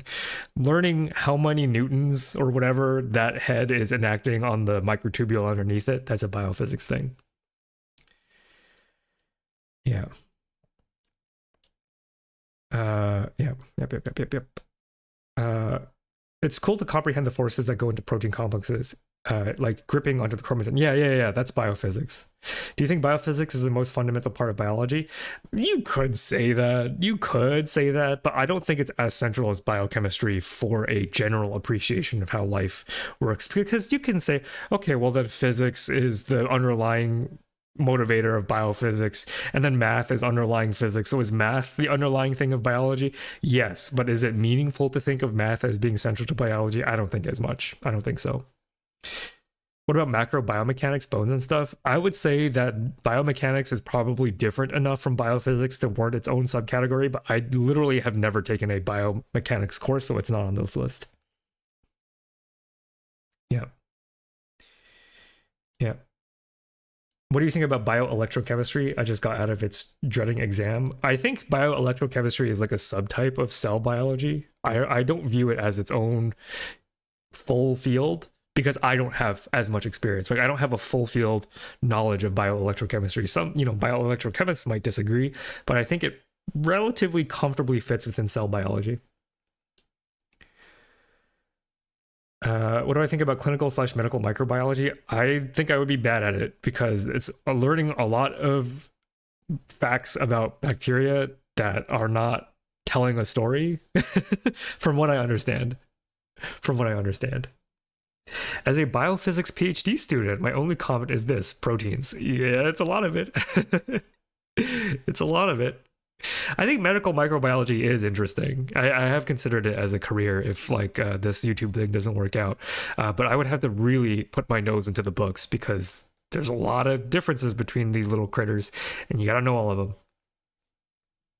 Okay, next up, bacteriology. Okay, bacteriology. So I broke up microbiology into bacteriology, parasitology, and archaeology, study of archaea. Bacteriology for me is the study of bacteria, just the way that they do things. And you could put this under cell bio. I wouldn't blame you if you did, but bacteria just do so many things and we understand so much about bacteria. Like E. coli is like the most well understood organism on the planet. We know a lot about all of its genes. We know a lot about how it functions. There's a database where I believe every gene in E. coli has been broken, so we have an idea of what every single gene of E. coli does. Now, what they do in concert, that's a bit more difficult, more complex, but much like how biochemistry was fundamental in my appreciation for biology, understanding bacteria in a very complete, as complete of a way as I possibly can, was also pretty spiritual for me. Pretty spiritual for me. So I will put it in inspirational. I put it underneath life-changing because I think life-changing, I really have to gatekeep that. That is like, I have to get like tears. I don't get teary when I think about bacteria, but I do have a very deep appreciation for just how much we know about how bacteria function. And because we know a lot about how bacteria function, we can try to find parallels to other things in our eukaryotic world, right? Just studying biology you never study biology in a vacuum. By understanding flagella in bacteria, we can understand flagella in eukarya, right? Sperm have flagella. It's a lot easier to manipulate bacteria than it is to manipulate sperm, genetically speaking. And so you can learn a lot about general biology just from trying to understand everything about bacteria, right? The chemotaxis stuff, right? Chemotaxis studies, I think, probably happened in bacteria before they happened in neutrophils. It's just bacteriology is so fundamental to understanding how any of this works because bacteriology is you play testing the concepts that you learned from biochem, that you learned from cell biology, right? And if you can uncover a lot about bacteria in that process, you have done a great thing. And also they're just cool little guys. A lot of them are very different to each other. The way that they interact with each other in the gut is interesting. The way that they coordinate behavior in biofilms is interesting. The way that they survive antibiotics is interesting. Their stress response is interesting. The way that they mate is interesting, right? That's really important if you want to understand resistance, bacterial resistance. There's so much to these little guys. And because they're not that complex, you do get a sense of I don't know how better to put it, but completion, right? Like you feel satisfied because sometimes with eukaryotes, it's like, okay, well, eukaryotes are just you could just spiral out of control and like never feel like you learned enough. But for bacteria, there's so much out there that if you choose to study bacteriology, then you're the type of person to never be satisfied. You just want to learn more and more and more and more and more about how these bacteria function. But for me, as someone who chose to do neurobiology later, for bacteriology, there was a point where I was like, I think I learned enough actually to be able to move on with my life. That's not to say, because, for the channel, I go back and I learn about bacteria all the time. I love bacteria, but I never got the sense of annoyance while learning, right? Because for mammals, I'm like, oh god, I gotta learn more. But for bacteria, if you want like a very complete story, obviously it's not actually complete, but if you want to be satisfied with how deep a rabbit hole can go, I think bacteriology is excellent. All right. Catching up on what you think about bacteriology. Please do a video on the gut microflora. I did. It's called How Does the Immune System Tell Between Good and Bad Bacteria? It's a gut microbiome video in disguise. It's not solely focused on the gut microflora, but it is a major part of that story. Thanks for hanging out, Gizmoa. I parked with a gift of having you looked at Placozoan lady. No, it sounds like something I would not be familiar with because it sounds like a protist. And the realization that we absorb what those little guys secrete blow my mind. We have some that just secrete dopamine and serotonin. Yeah, the gut-brain axis is also an incredibly interesting interaction. Like bacteria are just so important. Tissue tropism as bacteria is so fascinating too. So tropism is the target type. So when the folder is saying tissue tropism, it means what tissue do bacteria prefer to proliferate in? And I agree, tropism itself is a really interesting concept. I learned how Okazaki fragments were discovered, and I greatly appreciate origin and history of our discoveries. Exactly. It's beautiful. It's beautiful. It's beautiful. Treat yourself to a Google on placozoans fairly well. I will do my best. Biofilm. Oh, biofilms are awesome. Biofilms are sick, dude. Biofilms are sick. Calling bacteria place testing biochem is so spot on in a way that 6 people will understand. Yeah, it really is. It's a play test of your understanding of biochemistry. I think it's very fair to say. I'm at loss of how E. coli are able to communicate and coordinate as a group. The fact that all of the E. coli in my gut can unionize is crazy. If you, to me, the most crazy unionizer is oh gosh, what's that bacteria called? Vibrio cholerae. To me, that's like the guy for unionizing. Thank you so much for being a member for 13 months, Clockwork. Oh man, I missed the 1-year member milestone. Super interested to see where Phi is going to place marine biology. I think I'm going to surprise myself with where I'm going to end up putting it, I think. But thank you so much for being the member. Clockwork checking in. I hope you're happy with the placement of biochem.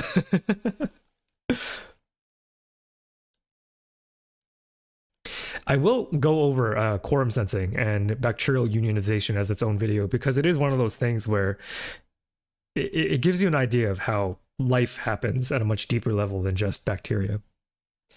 Dropping in for a few seconds while grinding out the final details of an killer stream concept. Instead, I'll have to wait for the VOD. Keep crushing it. Thank you so much, Clockwork. The Black Death's biofilm was a part of why it was so deadly. That is so true. Phi, what do you think about physiology, so just as a pure science subject? I think it's too tied up in clinical stuff, and it's not allowed to mature and be useful as freely. I have very little opinion on physiology. I don't know a lot about it, and I'm going to put it low because I do not appreciate it. That's probably why I'm not a doctor. I want to up bacteriology tier because of how it literally starts a lot of biology field. Again, it's not about importance, it's about how learning makes me feel. And it makes me feel inspired, but I'm not brought to tears. I'm not brought to tears. Bacteriology was one of my first cases of understanding Darwin's endless forms, most beautiful and most wonderful quote. Yeah, dude, that's such a good Darwin quote. Dude, the riz Darwin has, dude, that is such an excellent, if you want to get into science spirituality, just sit on Darwin's words. Endless forms, most beautiful and most wonderful that are being evolved is so full of life and passion that to think that science removes beauty from things instead of adds to it is like not, it's like so not nuanced, I don't think. Yeah. My favorite H. pylori because Marshall decided to drink the lab sample. If you watched my 24-hour live stream, you at least know what Clockwork's opinion is on H. pylori and drinking your own lab sample is. Do I like history? You like biological systems and humanities and philosophy. I find that you might like history. I do love history. I'm fascinated by or at least I used to. I have to say biology has taken over a lot of that headspace, and I don't find myself thinking about history as much anymore. But when I was a kid, I had a long standing fascination with the Romance of Three Kingdoms, or the Three Kingdoms period in China. That's my favorite period of history, not only because of the lore, but because of the moralism of that particular text, Romance of Three Kingdoms, because it was written by a person who is trying to dramatize the events of that historical period. And I just find that that kind of ancient to us storytelling is really, really fascinating. It was so fascinating that I wrote like my SAT college essay on the Romance of Three Kingdoms, because I actually did read all 100-something chapters of that novel, because I just loved it so much. A huge nerd about that. But I wouldn't say that applies to history in general. I just have a very special connection with that period of time. Biochem could be higher. True. Thank you so much for the jewels. I did miss that earlier. It doesn't always show up, which is annoying. Go visit Darwin's house. Spiritual experience for me, not gonna lie. If I'm ever in the area, I think I would like to. Okay. I get to go next to the next one. Ecology. So this is the biology of interacting systems. So, I didn't put systems biology on here because I have no formal training in systems biology. I think I had one lecture, half lecture in computational biology that was about systems biology from a computational lens, which is why I don't have systems biology here. But I did have a series of seminars about ecology that I visited as a kid. I don't know if anybody here in the US has heard of MIT Splash, but it's basically like a summer program that you get to do. And when you go to MIT and hang out with all these genius graduate students who tell you about their research. And I remember there was a talk on ecology that I visited, and it was about the dynamics of the war between the cuckoo, the bird that has become a meme in the year of our Lord 2024, I guess, and the native bird species of the Boston area. And that talk has stayed with me since, because it's been many years since I've heard any talk about ecology, but the fact that stayed with me, like the dynamics of, and you could argue that maybe that's zoology, I'm not entirely sure, but it was billed as ecology to me because it's about maintaining biodiversity in an ecosystem. And the cuckoo has a very nefarious plan of like, I'm going to lay my egg in your nest and you're going to take care of that egg. And then when the cuckoo baby hatches, it pushes out the native bird eggs and is then raised by different parents, right? It's a crazy story of parasitism that you don't really expect, because usually when we think of parasites, we think of an organism that invades the body, but the cuckoo is an example of an ecological parasite that reduces biodiversity from its mating behavior, or its egg-laying behavior.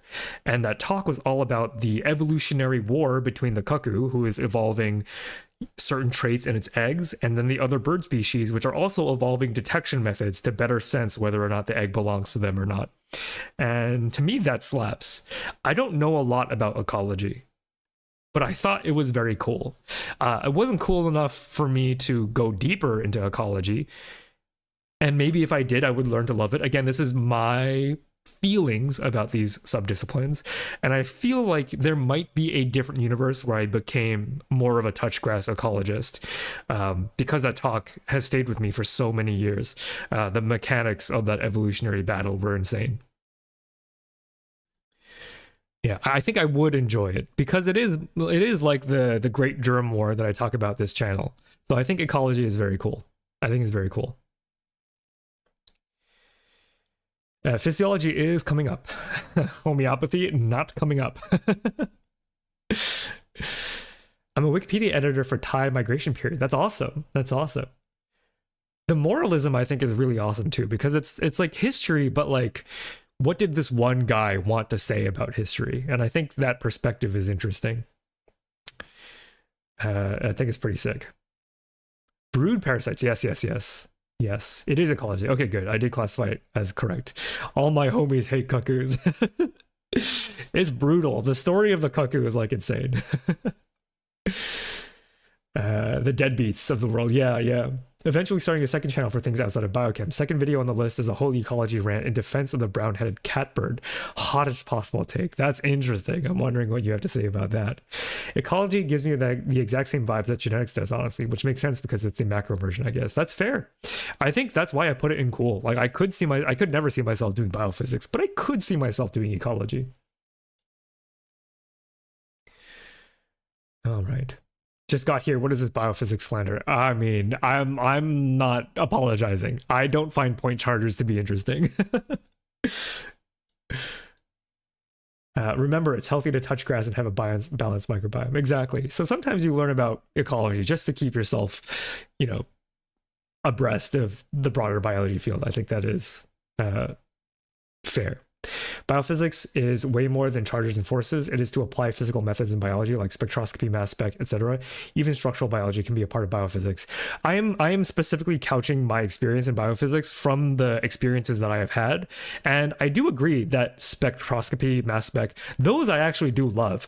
My personal biophysics class sucked, and structural biology I have is different than biophysics because I actually didn't get a lot of structural biology in my biophysics class. So I actually do agree with you that if you define biophysics as more instrumentation than my biophysics professor did, then I would agree. I would put it higher. But my experience with what people taught me as biophysics was pretty negative. Bye, my good sir. We can hear the dehydration in your voice. That's actually not just from today. I think I am getting a little something or another. I woke up with a sore throat, but I will hydrate. But thank you for the reminder.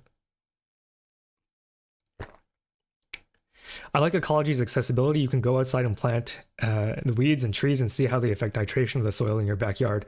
It's true. It's a very accessible form of biology that you don't need a lot of fancy schmancy education for. My first biophysics class was bad as well. I feel you. It's a trauma, I think. It really filters out people who are not dedicated enough to learn the field in full. I think that bad teachers also have a function, right? Like, my biochemistry professor was not great, but I loved the subject enough to power through, and that's informative, right? If every teacher was great, you would have a lot of difficulty in deciding what to learn. Biophysics, like, I learned the content and I was like, I'm not interested enough in this to make this my career. Even though, like, I was consciously, and this is me coming as like an instructor. Like, I'm on that side as well. Like, I was a student and I was also a teacher, and like, you should have a couple of bad teachers, because then that'll teach you how to learn, and will teach you what you're actually passionate about. I think a mix of good and bad is like ideal for a robust education experience. I just hope I'm one of the good ones. Yeah. Okay. Next up, mycology, the study of fungi. I have a very, very limited understanding of fungi. I have a lot of background in Saccharomyces cerevisiae because when you learn about molecular biology, if you have molecular biology in your education somewhere, you will learn a lot about Saccharomyces cerevisiae, although I think that is going away. I think the trend is brewer's yeast is becoming more of a niche organism to learn. Leaving for real, much published. Good luck. Have a good time. Have a good time rendering. Hopefully nothing goes bad, knock on wood. But yeah, so Saccharomyces cerevisiae, this is brewer's yeast. This is the same yeast that you bake bread with, you brew beer with. It is one of the most important foundational organisms for all of biology in terms of understanding biochemistry and cell biology. However, I just think that the trend is that there is like a niche that Saccharomyces cerevisiae have evolved into in terms of biological utility. And I see it as being less and less important to a canonical biology education. So let me make my pitch for Saccharomyces cerevisiae. It is a eukaryote, which means a lot of eukaryotic biology got its start in the yeast. A lot of things that happen in bacteria don't happen in yeast and vice versa. And so when we want to learn more about how human cells function, if we want to do it in a very simple way, we can first look towards yeast to be able to better understand how we function.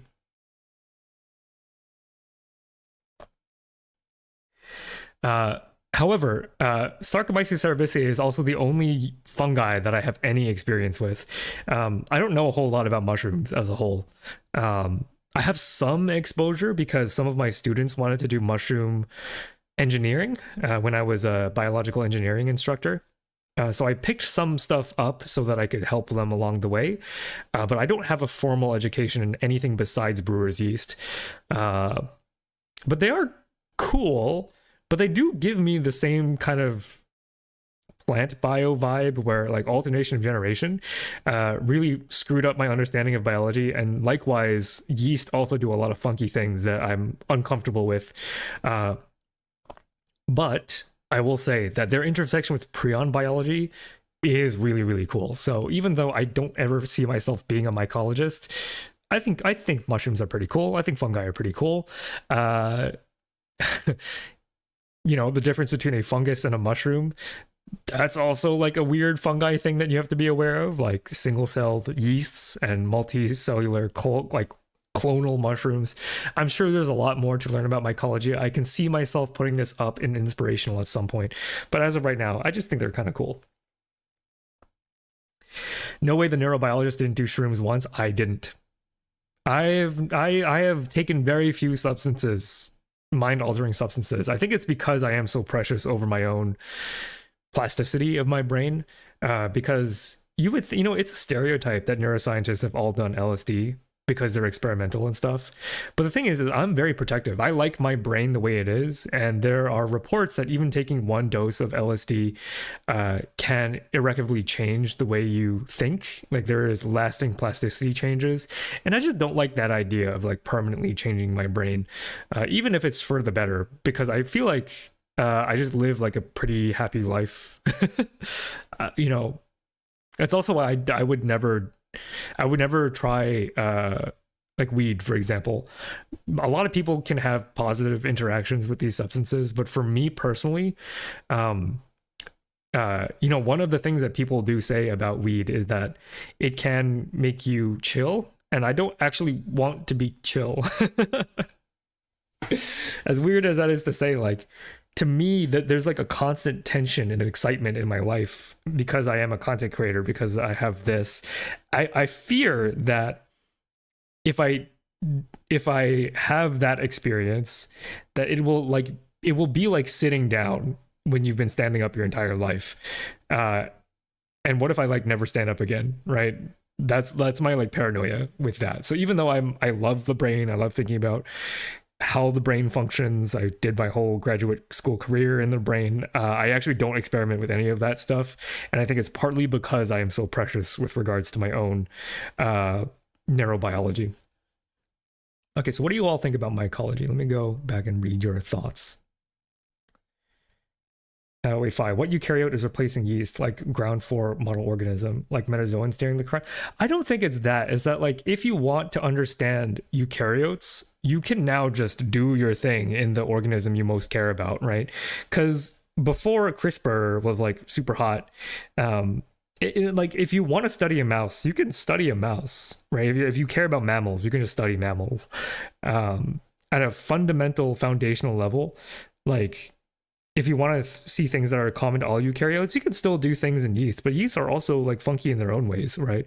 Like I think they are becoming less central, in my opinion, because you can just specialize now, because the tools have made it easier to specialize into the things so you can draw stronger conclusions in the model organism that you actually care about.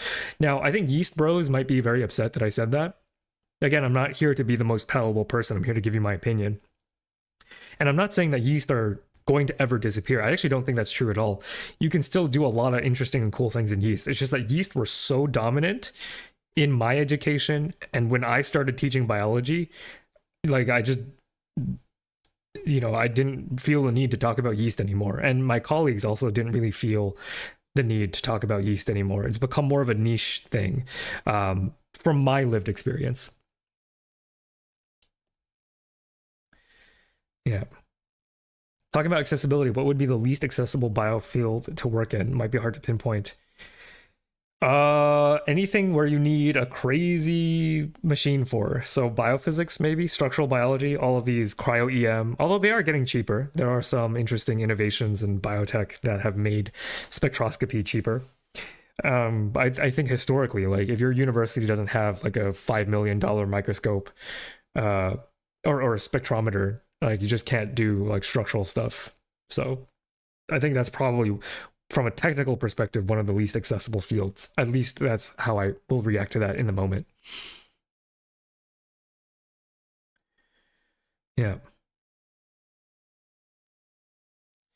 Are you placing these in order they are listed, or by us asking? My vote on molecular engineering being next. I'm doing it in order because there's an order that I put this in on purpose, from the most central to cell and molecular biology to more specialized. So I do want to keep that order. You can check out the VOD later though. Okay. All right, next up, evolutionary biology. So this is the study of how species evolve over time. And it is difficult because you could classify this as a subcategory of genetics, but it's a lot more complicated than that, I think. You got to be very familiar with all the formulas that are involved in calculating the chance of inheritance and all of the caveats that go into when those traits are not straightforward, because there are formulas that you use in evolutionary biology that only work for Mendelian traits, and that's kind of a nightmare because, as we talked about in the genetics discussion, life does not always operate on Mendelian rules, right? So evolutionary biology, if I were ranking this as, is this important? I would rank this very, very high up. But this was my personal experience with learning evolutionary biology, which involved a lot of math, which I did not like. I'd say, again, it's not about importance. I will hold my nose through a lot of this, right? In my last journal club that I did, I talked about the evolution of the MHC protein and the variations there. And I did not do a great job because I did not come as prepared as I would have liked, because my evolutionary biology background is pretty limited. Like phylogeny, taxonomy, evolutionary biology, these are all things that I say are very important. However, I will just smile and nod at the conclusions that these people draw. I will not really engage that critically with evolutionary biology, A, because I'm not good at it, and B, because I find it very tedious. A lot of classification, a lot of arguing about categories, a lot of math that is involved to make these arguments, and I don't love that about the field. The conclusions that they draw, if you don't critically engage with them, I think are good and interesting, right? I still like the stuff that they come out with, but if I were to study it as a discipline, I would really rather not. I would really rather not.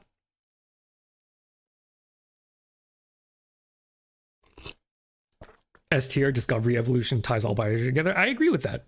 But this isn't about how important it is. It's about how much did I enjoy learning it.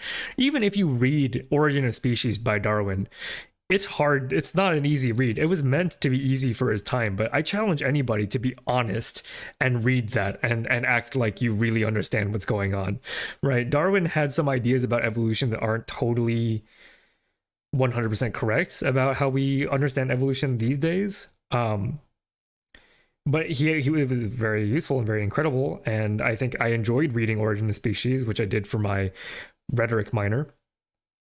But I wouldn't say that I saw myself learning this in more depth, right? I guess this tier list you could say is like, how many futures do I see myself becoming a professional in these fields? And I don't see myself as being an evolutionary biologist because of the math.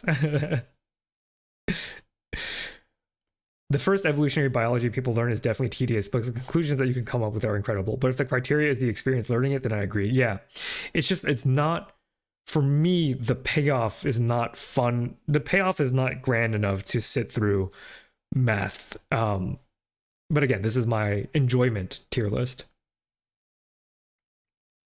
My understanding of evolution is very elementary, so I say it's very easy. Yeah, and that's totally fine. If you live your entire life like that, that's totally fine. But once you start taking classes in it, it's like, uh-oh, this is really hard, actually. I don't like it. Okay, anatomy and physiology. The meds, the pre-meds in this stream have been waiting for this one. So what is anatomy and physiology? Anatomy is the study of the structure of the body. Could be plant body, could be mushroom body, could be anything. Physiology, I believe, is how those body parts work. I forget who said it in chat earlier, but like all the squishy meat parts doing squishy meat part things. And I'm gonna be real, I was an excellent biology student. I aced almost every biology class I had. Anatomy and physiology, I almost did not get a. Oh, did I get a C in this? This might have been the lowest. No, I think I barely got a B. I think I barely got a B. I think I had a low B in this. As I said earlier in stream, my dad was a math guy. Why was he a math guy? Because his memory was bad. He was just like, son, why don't you like math? You don't have to remember anything. You just rederive everything from first principles. And I was like, well, I'm not as smart as you, unfortunately. And physiology and anatomy really made it clear that I would struggle a lot in medical school because, as Marlon said, oh, you want to be a doctor? Name every bone. That is true. If you want to be a doctor, you got to name every bone. You got to name every muscle, every fascia or whatever, right? Like, I just don't have the guts to do that. Hey, Nico, welcome. Nicoplasma Nico, a bacteria VTuber, also works in the field of cancer research. I don't remember exactly what your profession is, Nico. I think editor, right? But if you're interested in another biology VTuber who does a lot of great content, go ahead and check Nico out. Writer editor. Gotcha. I think Nico did a recent stream about the basics of cancer biology, which if you thought my 24-hour live stream about breast cancer was like very inaccessible, you can start with Nico's lecture. I thought it was very friendly and approachable, and she does a great job making the science charming and approachable. So let me go ahead and give you that shout out. Although YouTube doesn't really make that easy, so I can't really do it here. Anyway, go check Nico out. She's great. Anatomy and physiology is just like not a thing that worked for me. I don't remember any of it, and there's no world where I see myself as becoming an anatomist. Yeah. Evolution should be higher. It's not about evolution. It's about evolutionary biology, the study of evolution. Evolution should be S tier as a concept, but as a field, I would rather not study that. I once asked my anatomy TA what his favorite bone is. It is the ethmoid, the nose bone connected to the brain. See, if you are the type of guy to have a favorite bone, that's for you. You put that in your tier list in a higher position. I don't care. I don't have a favorite bone. And that's fine. Bioinformatics / computational biology. So they're not actually the same field, but because my experience with them is limited, I have lumped them together. So I just want to point out that if Resta VT were here, so a collaborator of mine, Resta, you can find her on Twitch. She's like a marine biologist who also has a computational background. She would disagree that these belong in the same category, but I'm going to simplify it and put them in the same category. So to me, these fields are all about using programming to solve biological problems and to analyze biological data. So computational biology is more about using programming to solve problems. Bioinformatics is about using computation to study biological data, right? So they're a little different, I think. But to me, they fit in the same mind space as me. I will say there's something very fun and addicting to thinking in an algorithmic way. I think a lot of gamers I think there are a lot of programmers who are also gamers because of this reason, because you like messing with variables, because you like optimization, because you like all of these things. Gaming also becomes very appealing to a lot of people who do programming. And I think there is a kind of joy when it comes to building a program that does a function and helps you solve a specific problem.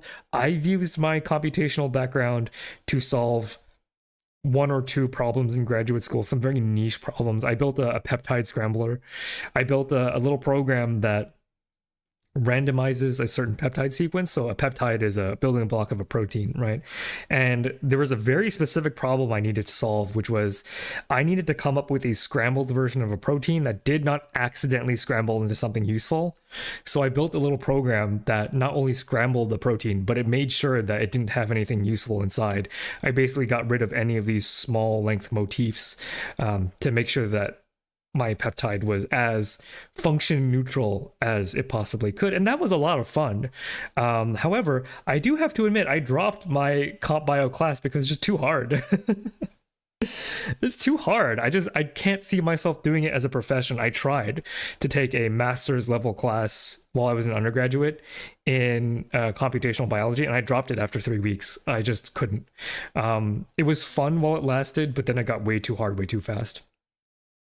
Watching bioinformaticians do their work is so fascinating, but it's one of those fields I just can't. My brain just can't. Yeah, it's just not a good fit. I'm not saying it's bad. I'm saying it's interesting, but my brain just cannot do that. You forgot biostats? I do have biostats on here, just later by pathology. Bioinformatics S tier, about to present a poster at it. I believe it is S tier for you. For me, I can't get into that. As a med student, I think it's really cool that doctors get to use the knowledge of biology to help people. I mean, that's got to be cool. I mean, yeah, but I'm talking about emotionally cool. Like, does it spiritually resonate with me? I understand from a cognitive perspective, I can say the words that anatomy is cool, but I don't feel it. This is about my feelings, you know? How much Python is in comp bio? As much as you want. I preferred to stay within Python. That was just me being stubborn, because I was like, I learned one programming language. I'm not learning MATLAB. I'm not learning R. You can't make me. I'm going to stay in Python. So if you want, you could just stay in Python because it's very useful. Okay, next up, immunology. Oh, immunology. That's my goat. That's my goat. Like, evolution is an S tier, right? Evolutionary biology, to me, that's in D tier, right? Evolution as a concept is great, and immunology is an incredible case study in evolution, right? If evolution as a concept is S tier, immunology has to be right up there. It's got to be up there somewhere, right? Immunology is basically looking at the war of evolution, the attrition, right? The battle between host and pathogen. And within it, it combines so much of what I love. It combines biology, obviously, bacteriology, which I have very high here as well. It combines history in a kind of way, like our history as a species, our history as mammals, our history as eukaryotes, our history as organisms, because this war between host and parasite has been going on since the dawn of time, right? And immunology helps you uncover the story that is the germ war. And I built my whole channel around exploring the germ war thing, right?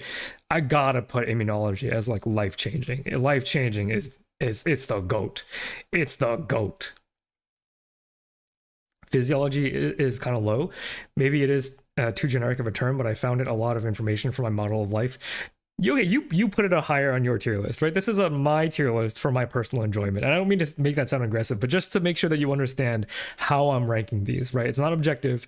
It is how much beauty I personally feel in these subjects. But like immunology, that's the GOAT, man. That's the GOAT. Even if it's really difficult, right? Because I make the joke in a lot of my videos with using like the crying baby meme.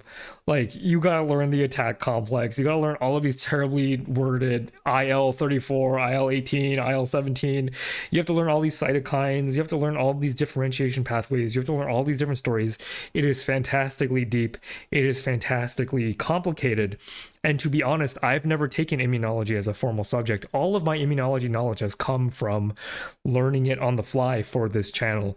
And maybe if I took this as a class, I would have a different feeling because it is so hard, because there is so much information.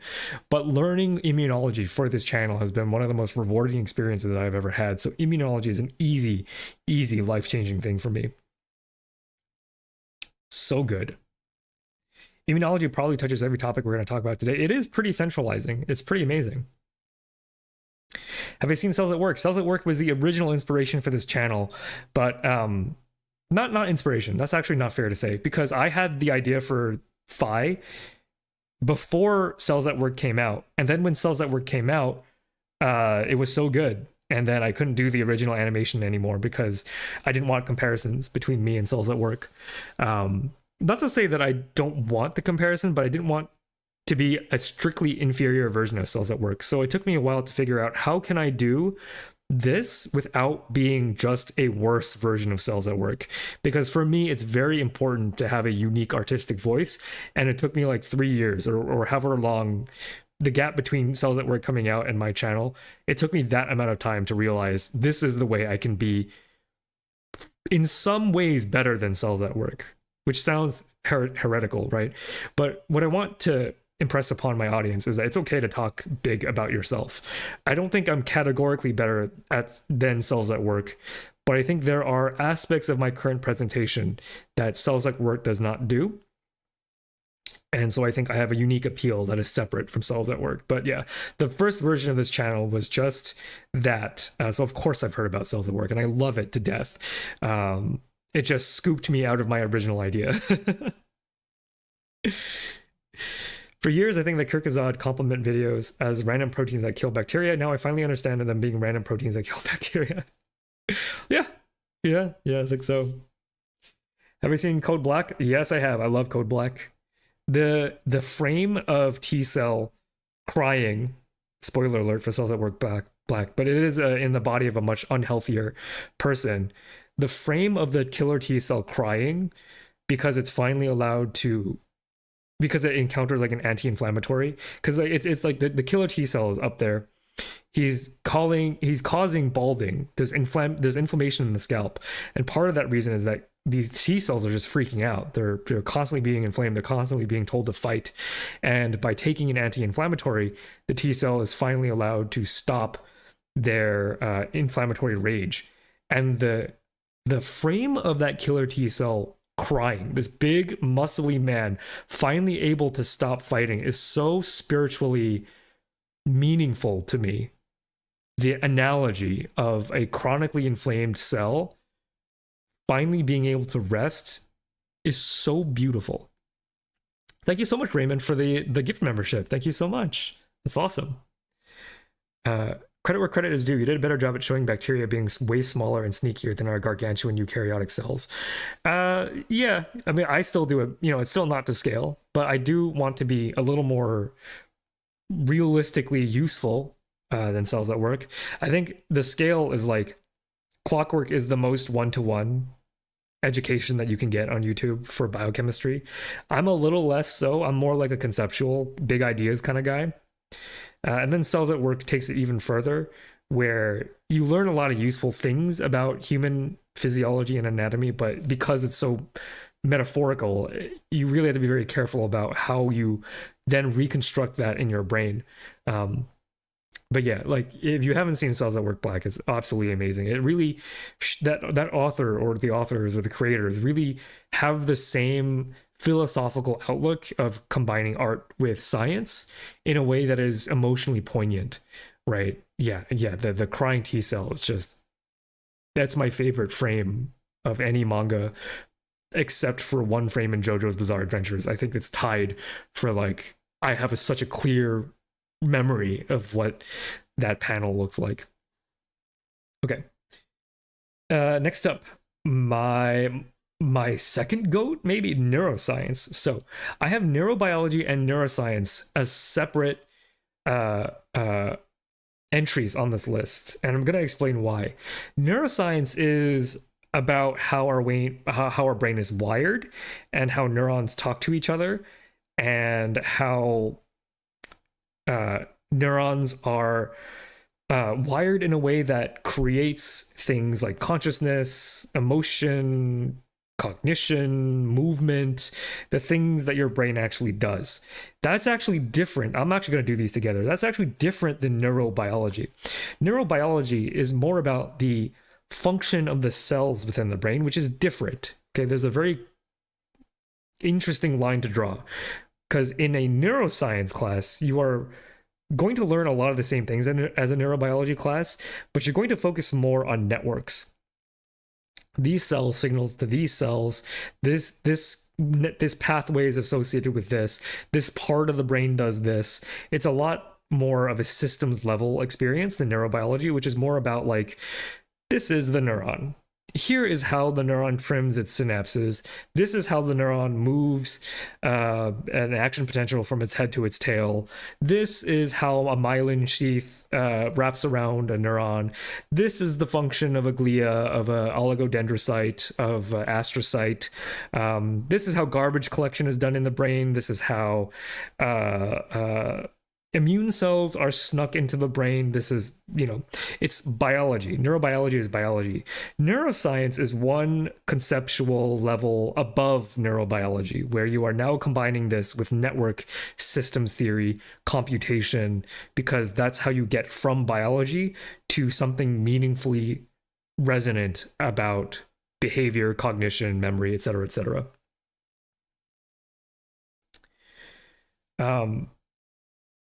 So I would say neuroscience is cool. That's shocking because I'm a neurobiologist, but I just think it's too complicated for me. Much like how I said, I don't have the brain for evolutionary biology. I don't have the brain for anatomy. I don't have the brain for neuroscience. My interest in the brain stops mostly at the neuron level, although I do have a more casual appreciation for neuroscience. But then that means I put neurobiology in inspirational, right? I did my graduate school studies in neurobiology. And, you would be surprised why I wouldn't put neurobiology into life-changing, because I ended up studying that as a full-time thing for 6 years of my life. But neurobiology has never brought me to tears. And that doesn't mean it's any less interesting or less worthwhile. It's that I found the concreteness of neurobiology to be very, very interesting. What do I mean by concreteness? Like, to me, there was a spirituality behind the story of immunology, behind the story of DevBio, behind the story of biochemistry. For me, there wasn't as much of a spirituality behind neurobiology. It's still there because I still have like spiritual, philosophical connections with psychiatry as a subject, and neurobiology is involved in psychiatry. But it's not enough for me to get to that. I'm like crying. I've witnessed the beauty of nature and the tears are running down my face. I've not had that reaction with neurobiology, but I do think I cannot give it any less than inspirational because it is what I chose to specialize in. All right, next up we have, let me go back and check on chat for a bit. Same as how I felt in the original when they somehow made me feel so bad for cancer, because cancer whole monologue was, why was he being targeted by immunity when his only crime was being born? Yeah, and I didn't want to tell that same story in my glioblastoma video because I don't want to lead people to feel bad for cancer. I think that's a perfectly fine thing for cells that work to do, but I didn't want that to be the story I told. I wanted to be somebody who would tell essentially a very similar story, but from the perspective of cancer is what happens when you break free of the control of the body, which is a bit of a darker sentiment, right? Your every cell in your body is controlled by your sperm and eggs to some degree, right? It was built around the sperm and egg to guarantee that the sperm and egg can make it to the next generation. You're basically a mech suit. Even your brain is just the CPU for your body, right? But the actual thing that matters is the sperm and egg, and you can see my video on glioblastoma for reasons why you should not freak out about me saying that. I don't mean it in any kind of cultural way. I just mean it from an evolutionary point of view, right? And so cancer is like breaking out. That's a cell that learns to think for itself. It's not bound by apoptosis. It's not bound by the immune system's ability to destroy misbehaving cells. It frees itself from its chains. And to me, that's also a way that you can look at it from an artistic point of view. And that really, cancer biology overlaps with immunology, and it is similarly meaningful for me. Biofluorescent neuron calcium signaling is one of the most beautiful visualizations of biology. Shout out Thought Emporium. Yeah. So I read a lot of these signaling papers when I was in graduate school, and calcium sensors are really gorgeous. You can just Google them, calcium sensors for neurons, and you can see that we can trace neuron activity. We can do a lot. We understand a lot about the brain. We don't understand everything. We're nowhere near understanding everything, but we do understand a lot. And that's why I love neurobiology so much.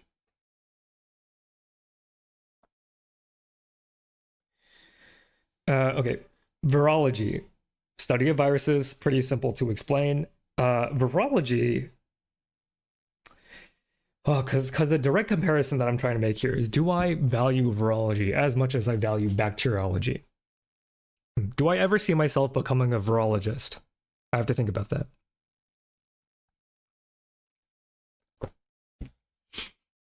I think virology is very cool, which is surprising, you might think.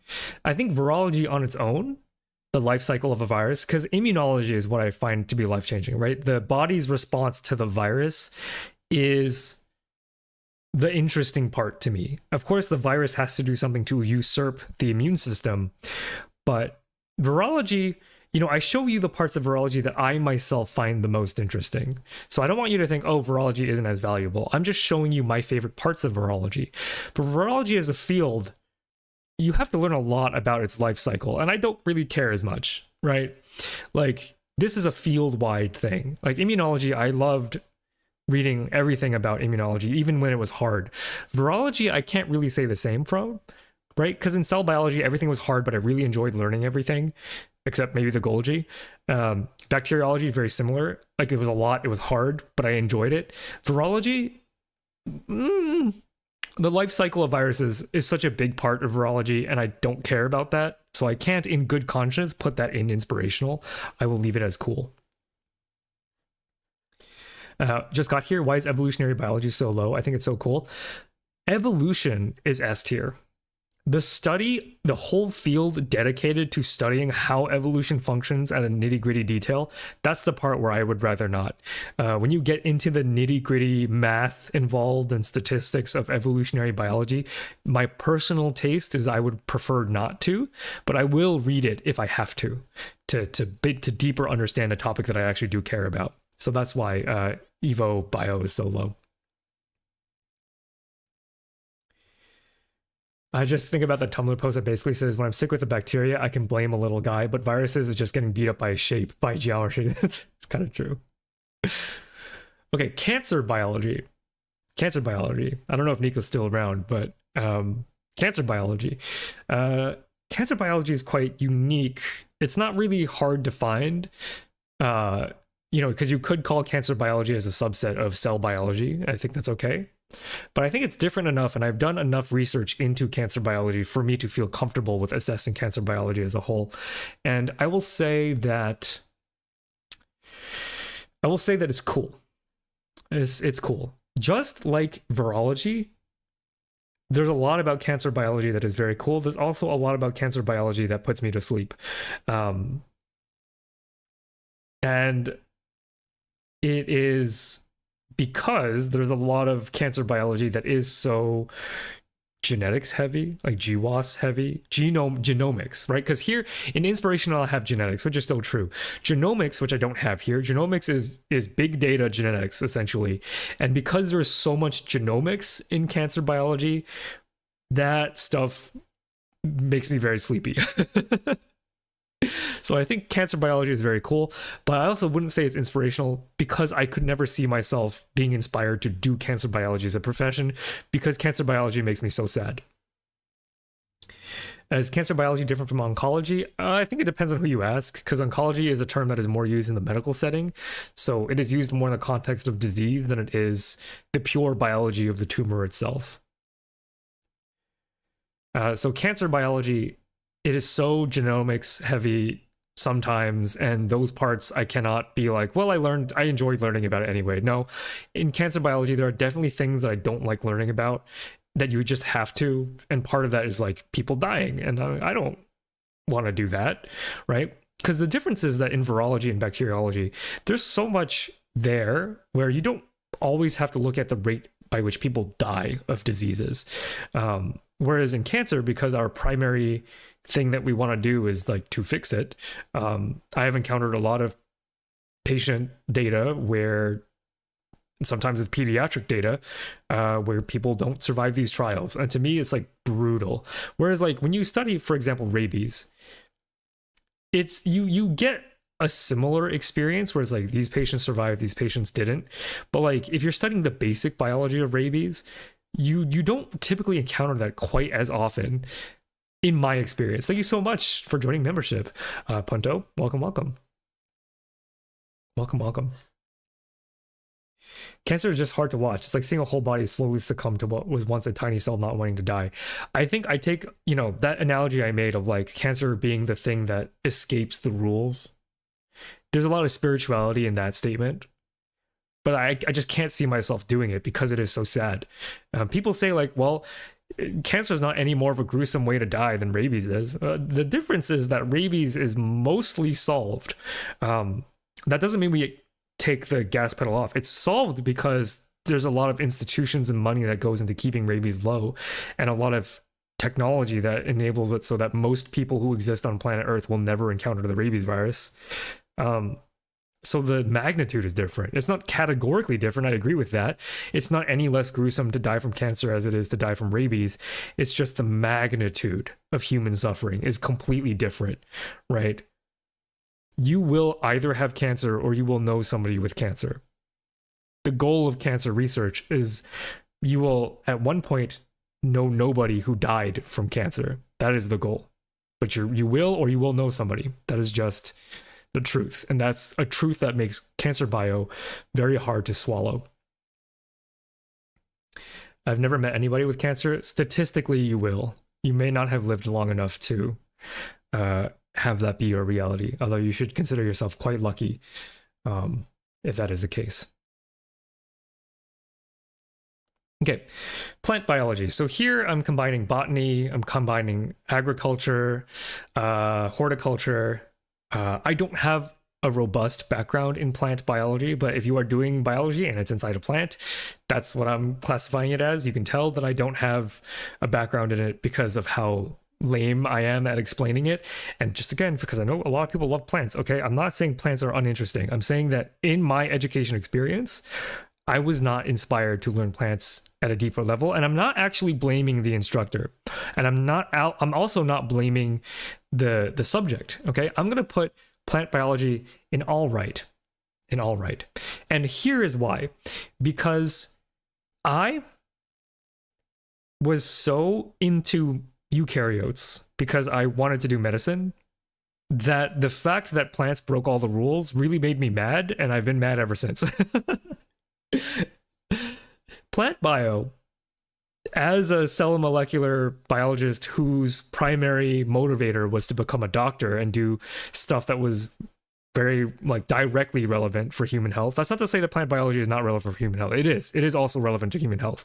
But I wanted to do things like make medicines or understand diseases, right? And plant biology is just not that important if that is your goal. So I'm not saying plant biology is not interesting. In fact, some of the stuff that I found out about plant biology has been very interesting. Like the viroid video I did, like a unique class of pathogens that pretty much only infects plants. The fact that they handle polyploidy very well is also very interesting. Alternation of generation really still screws with my head, and I prefer not to think about it because it violates what I think are very basic rules about how cells should function. They don't violate those rules, but it's how I feel. I just think that it's me. It's not plant biology, right? It's not plant biology. That it's not you. It's me. It's me, and that's why I put it in an all right. And again, if I update this list, maybe this plant biology goes up because I do plan on looking into the polyploidy tolerance of plants, right? Like a freaking tomato or something has more chromosomes than you do. And that's crazy, right? And I don't know why that is yet. And I'm really interested to know. What we can learn about basic biology from the lens of a plant, right? May I ask, why don't plants get something like graft versus host disease when you do grafting? This is a guess, and my guess is because plants have a very unique immune system that is unlike our immune system, right? We have blood types, we have antibodies, we have all those good things. Plants, their immune system is pretty much, from what I understand, because I'm not a plant biologist, from what little training I do have in plant biology, their immune systems is like chemical warfare. It is much closer to biochemistry than it is to cell biology.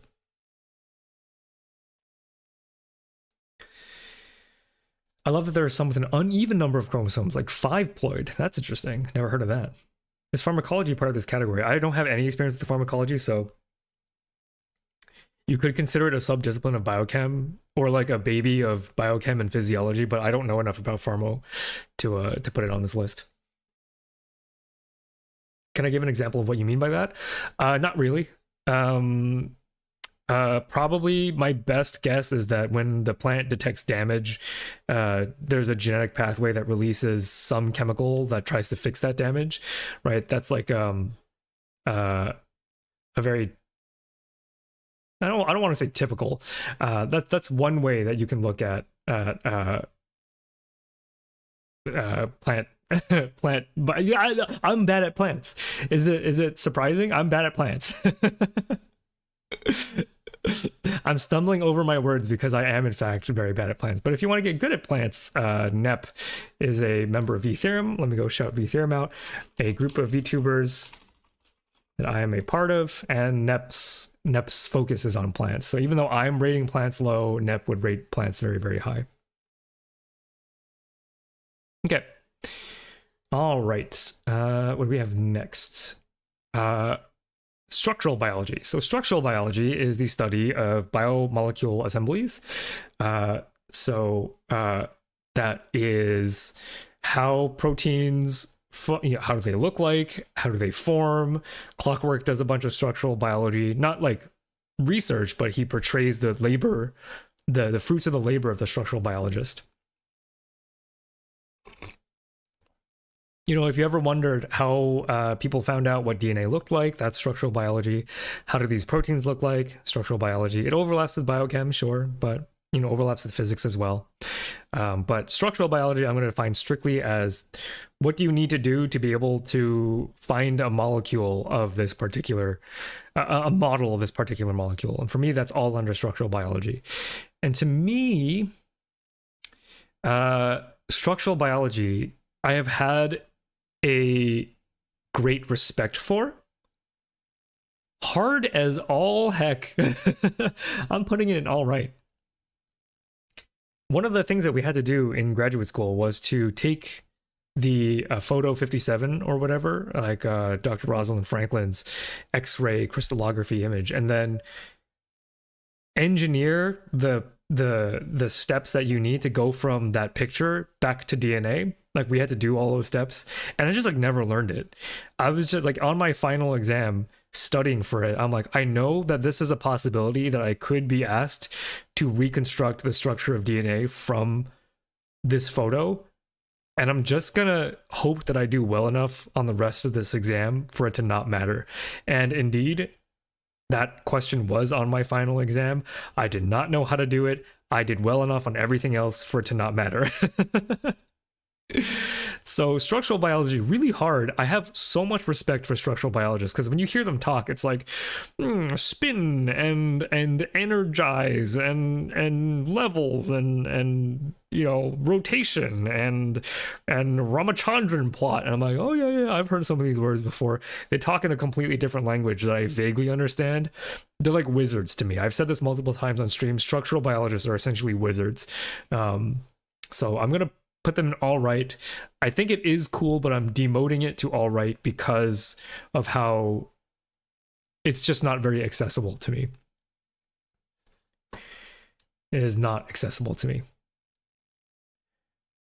I'm pretty sure I'm gonna have to leave before it gets to zoology. I'm just gonna mention my favorite weird ploidy stuff, the unisexual Ambistroma salamanders, which steals chromosomes. That's crazy. But I like that is crazy. But like, is that a cell bio thing or a zoology thing? That's kind of an interesting distinction to make, right? Or potentially interesting distinction to make. Okay. I had a structural biologist teach my molecular biology class, and I think he single-handedly made it super understandable. Love structural biology. Yeah, it's a bit of a dice roll where like my education of structural biology, I would say it's okay. It just didn't vibe well with me personally. I don't think my teachers, now having been a teacher, I can like better understand, or for myself, I have a better feeling of when I would consider teaching to have been done well and done bad. I think the people that taught me structural biology did a fine job. Not a great job, not a bad job. Like I think my biophysics professor was definitely bad. But like even with a somewhat fair shot at understanding it, I just like couldn't get behind it. It's my personal failing. Okay. All right. So synthetic biology. What is synthetic biology? Synthetic biology is trying to build biology from the ground up. That could be designing proteins, that could be designing new organisms, minimal cells. You get into some really weird ethical, moral, safety concerns with designing your own organisms, but I mean, none of them are good at surviving. Evolution is much more of a better architect than humans could ever be. But synthetic biology, a couple of people at my institution were very into synthetic biology, designing novel proteins, right? Designing them from scratch before AI, before all of this, just like using your brain to be like, if I were to design a protein that needed a certain function, how would I do it? Or how would I, yeah, and how would I discover, quote unquote, create, synthesize new proteins that are somewhat functional? I was in love with this idea. As a new graduate student, I ended up not picking this because it seemed very shaky. If you seemed very brave, I was not brave enough for synthetic biology. Yeah. Never say never in biology. Exactly right. Exactly right. Biology is so weird. It's definitely true. Biology is basically playing God. Synthetic bio is getting bold.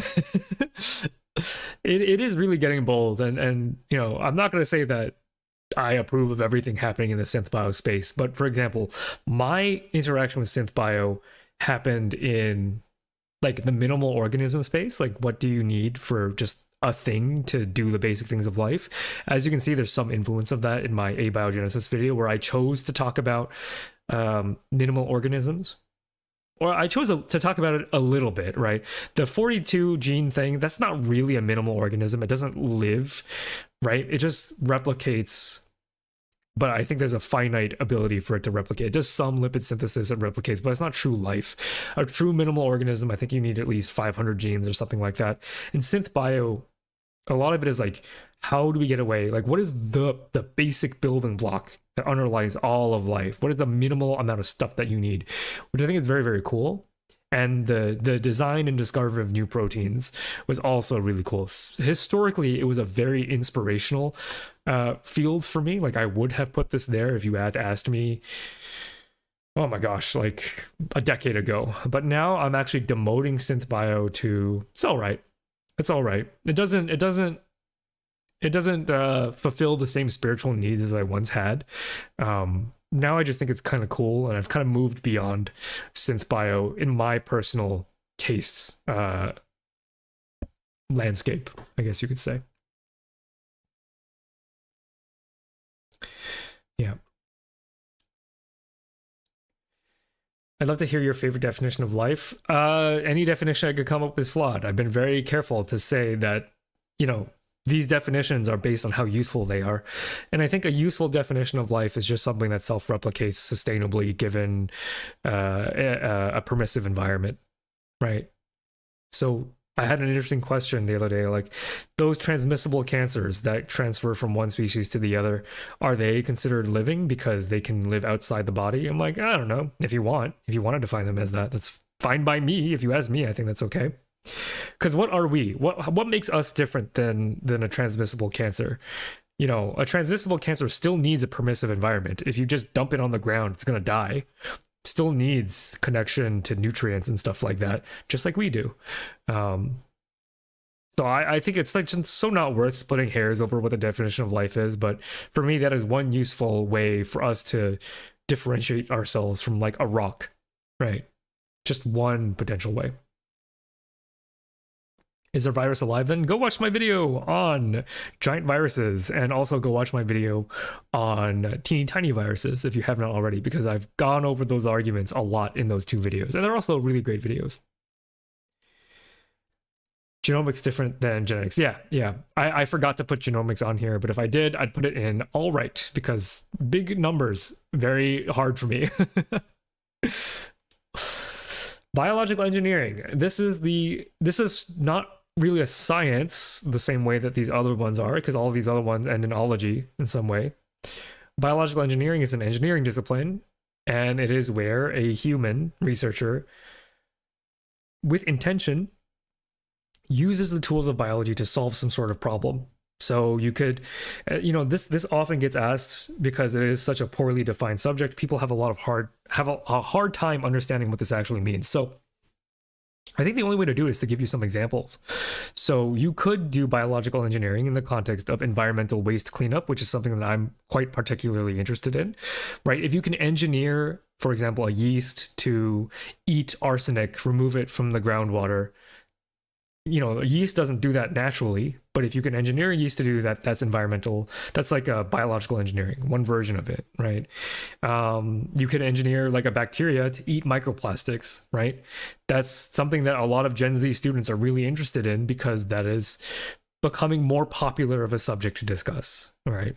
Microplastics as an example. A lot of inspiration to go into biological engineering from this microplastic problem, if it is a problem, because even it's important to know, okay, the consensus around the harmful effects of microplastics, not entirely clear yet, okay? I'm not pro or anti, I don't have a stance, but I'm acknowledging that there is some disagreement, so we're continuing to learn more about it as time passes.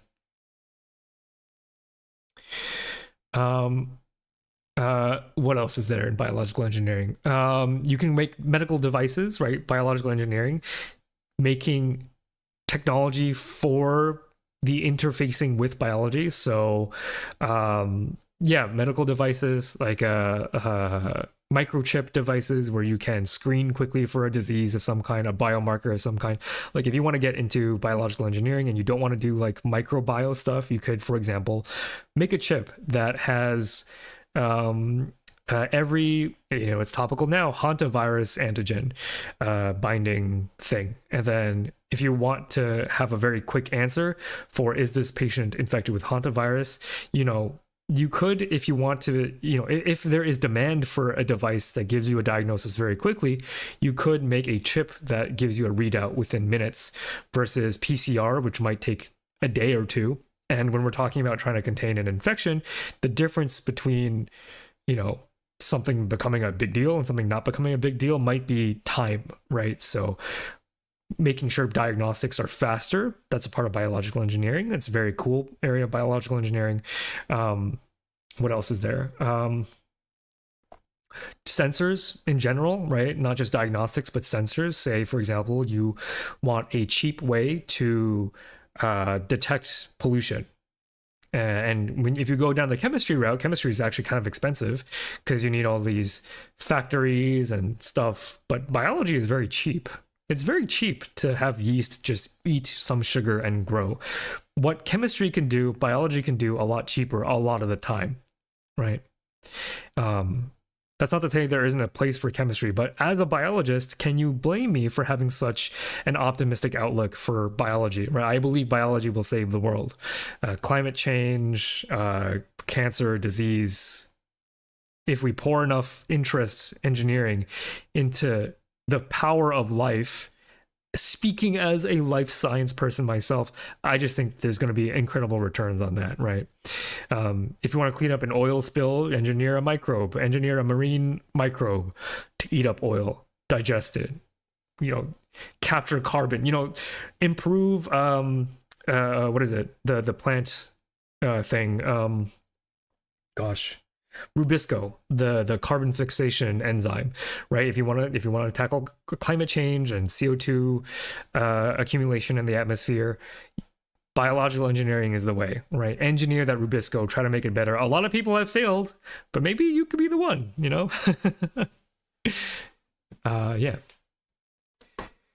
Okay. What do y'all have to say about biological engineering? Let me go catch up on chat.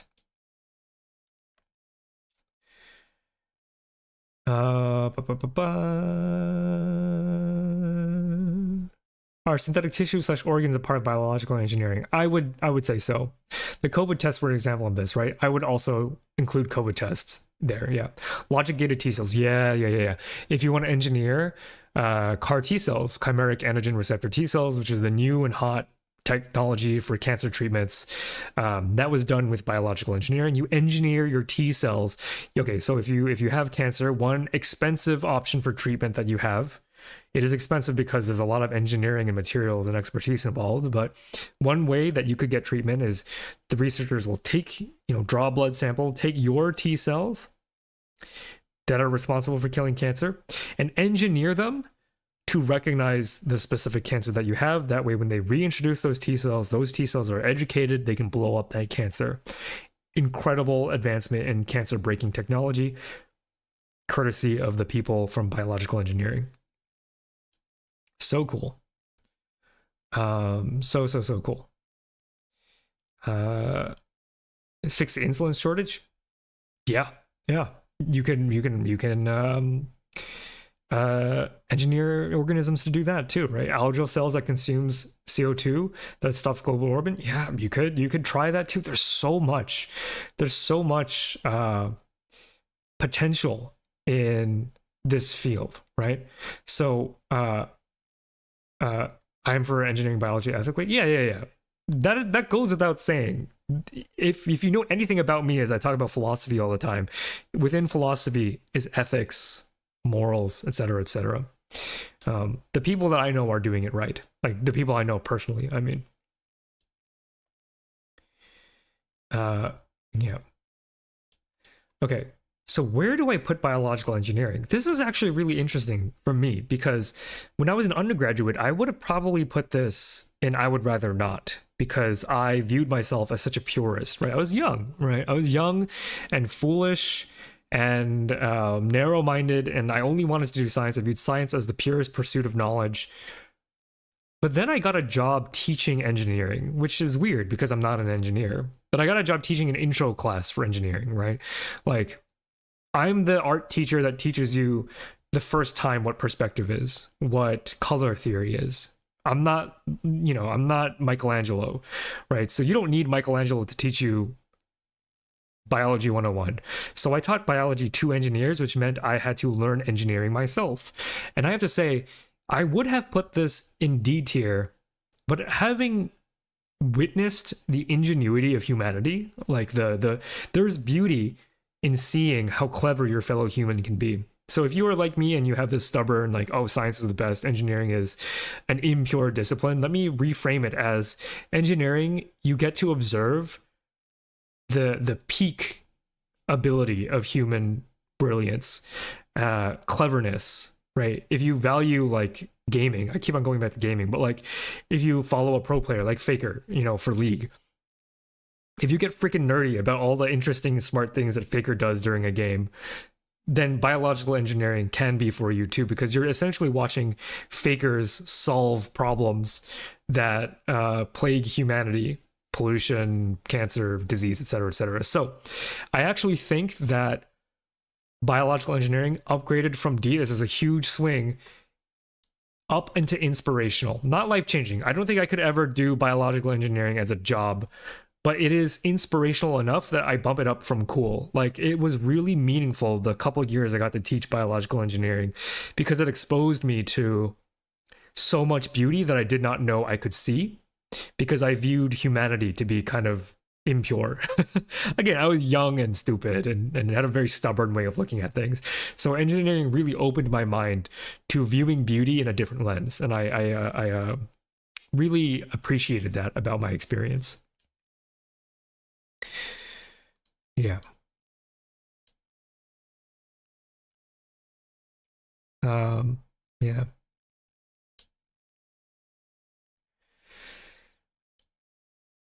Okay, I see a comment in chat and I want to address it. Okay, so in my chat, we are going to avoid using terms like evil. Okay, we're going to encourage very nuanced thinking in the chat that you can hold that opinion. You can hold the opinion that anything is evil. But in my chat, I want this to be a place where we talk in nuance. I said the same thing about criticizing other content creators on my last stream, right? I know there's including some of those creators is controversial, right? But we're not going to paint pictures with a broad brush. And I know that you apologize for the blanket statement, but I want to remind chat that when we are discussing these things, we're going to avoid using simple terms like that, because life is always more interesting and more beautiful when you look at it through complex lenses, right? So to turn that statement that I see into the version of that conversation that I want to have is, how do we do biological engineering in an ethical way that still manages to feed the world, essentially? I want to be clear on that. I'm not defending that company, but I'm encouraging good conversation. Is pathology just general medicine? I don't think so. I think it's a bit more complicated than that. Even though medicine is a lot about how things go wrong, it's also much more than that. Was pathology specifically the thing that goes wrong? Because medicine is, how do you fix the thing that goes wrong? So I think pathology is in the subfield of medicine. Comparable to League Instant, I would rather not tier. Being called a faker was not in my bucket list, but here we are, I guess. Hey, I mean, it's the way that I view things. It's the way that I view things. Yeah. The internet cut out and I missed what you said about engineers. I called you all pro gamers. You're all pro gamers, and I appreciate that. The same way that I can enjoy watching League Worlds or Dota TI, because I play both sides. I know it's weird, but I do watch both. Or when I'm watching Justin Wong play Street Fighter, when I'm watching any of these virtuosos in whatever game they're playing, Yellow for old school StarCraft, Grubby for Warcraft, whenever I'm watching these creators show off their virtuosic capacity, I put biological engineers in the same category, because you're essentially doing virtuoso things with biology, which I swung huge from D tier to A tier. So I do really enjoy biological engineering now.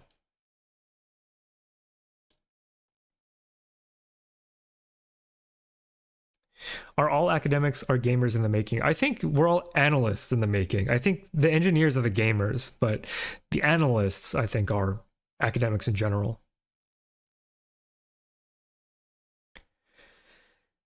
Yeah. That company gave a speech in an event I was at, and it started interesting discussions. Perhaps short-lived chats isn't the place for that, though. Too much nuance for 200 characters. Yeah, I mean, but I'm okay with having those conversations, right? I'm not responding to every chat message, but if you want to have a nuanced, interesting conversation, I might input some thought. But I want to avoid, because I didn't use that many words, right? It is interesting. I don't need to say X company is evil, but I think it is better, and not that many more words, that we should be focusing on how to engineer crops in a way that is safe and ethical. Which is it's not a simplification of things. It is a directive, right? It is a mission. It is an objective. It is motivating, instead of labeling a company as evil, which again is something that you can think. That's fine. I'm not here to say you're wrong, but I'm saying if we want to be productive with our time, energy, and mental energy, reframing those conversations as objectives, I think it's just more productive. It's more interesting that way. Okay, pathology. The study of when biology goes wrong, specifically in the subfield of medicine. Pathology, you would think for a channel like this that I would love it more, but I actually think it's just all right. Because pathology is more than just infections. It's genetic diseases, it's chemical exposure, it's toxins, poisons, which are different, it's epigenetics, it's every which way a body can go wrong and you can study it. And I just don't find myself that interested in all of those things. So, bacteria infections, virus infections, to some degree, genetic abnormalities, I am pretty interested. But if we're looking at these more on a holistic level, there's a lot that's in pathology that is lead poisoning. the mechanisms of lead poisoning, the markers of lead poisoning. And I don't really, I mean, maybe that's more toxicology than pathology. Maybe somebody in chat who has more medical background than I do. Is toxicology a subfield of pathology, or is pathology just looking at cells and saying what's wrong? Because I'm not actually too sure. Why is parasitology and pathology different? Parasitology is more about helminths and amoeba and protists than it is about viruses and bacteria. It's just like kind of arbitrary because you could lump all of that into parasitology, but it's not typically considered parasitology.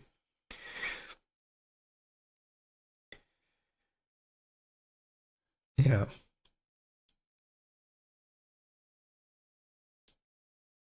I literally said earlier in chat, a favorite quote of mine: people want a tool with no blood on it, but there are none. That's a great way to put it. That's an awesome quote. I didn't see that before, but I do like that a lot. I find pathology and toxicology and all the other things interesting, but they hurt my brain. It's hard. It's hard. Looking at cells is specifically histology. Okay, but I think is histology, pathology is a big net. Okay, I understand. So, yeah, that I think I have an understanding of pathology that is somewhat accurate. Then it's like it's everything. You know, it's not just specifically this is, you know, what I do on my channel is a little bit of pathology, but it's mostly cell and molecular, which is why I think pathology it's all right. Maybe it's even cool. I'll put it in cool. I'll put it in cool. I think I do rank pathology above these 5 here, so I think that's fair. I mean, a video on how lead acts on the body at a fundamental level would be cool. It's been sitting around in the bucket list of ideas that I think Clockwork and I have as like a potential collaboration. It's just not that high on that list because I haven't fallen in love with the idea yet. Like you can see, like the stuff up here is stuff that I have fallen in love with and then made a video on. Right now, pathology sits just in the middle where like I could do a video, but I'm not in love with it yet. Did I read the paper on food culture reshaping mold genetics, like koji becoming non-toxic? No, although I did hear about that and I am interested. Biostats. Okay, so biostats is applying statistics to the specific circumstances of biology. This is complicated. Okay. I don't love statistics as a study because it is hard. But I have become more aligned with statistics, having, you know, been in V-Theorem and getting to chat with Mylan, a fellow member of V-Theorem. Let me go ahead and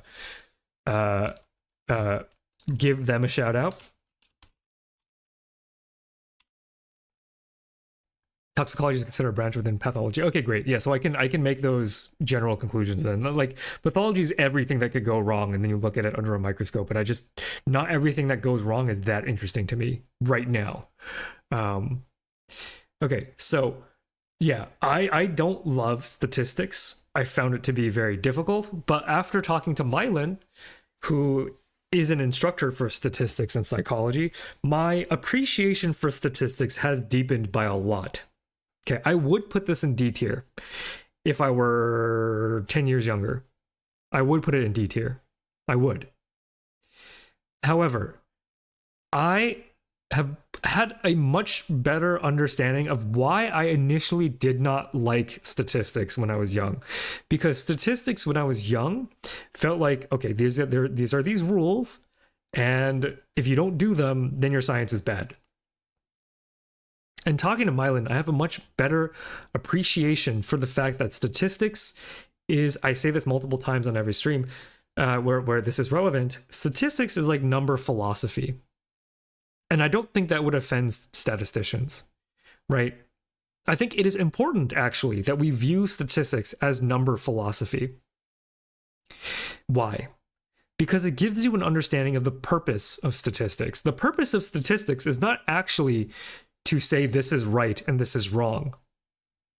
You know, it's not that simple. Reality cannot be viewed as objective truth and objective falsehood.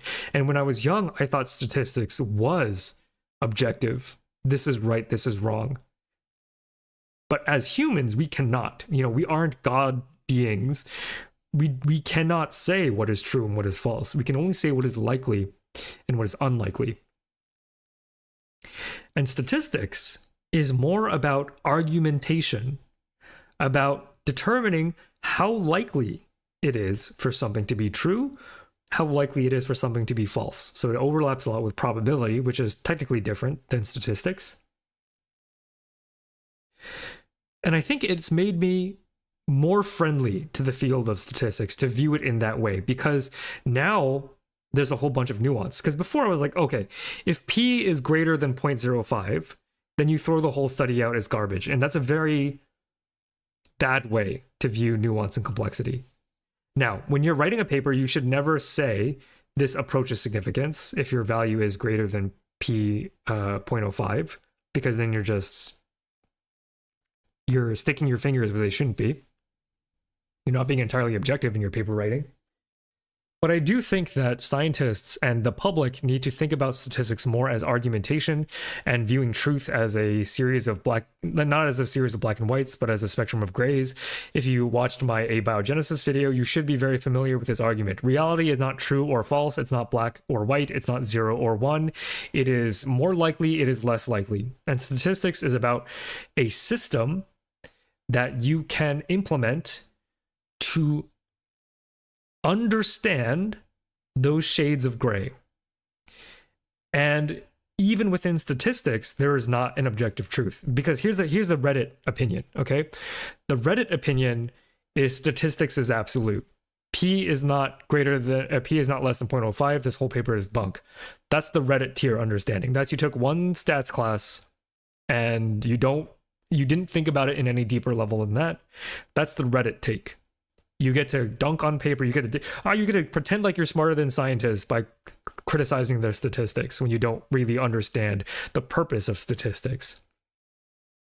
So biostats is all about understanding the nuances that go into wrangling the chaos that is biology and trying to make a meaningful conclusion out of it, which different people are going to have different opinions on what is the stronger argument, right? That's why it's not yes, no. Reasonable people will disagree. And I'm going to give you a very, very solid example of how fluffy this is. Okay, so let me bring up my OBS. Let me bring up the draw tool. We're going to do a little exercise, chat. Okay, great. That works. Kind of all clear. Oh no, how do I erase? Oh, okay, cool.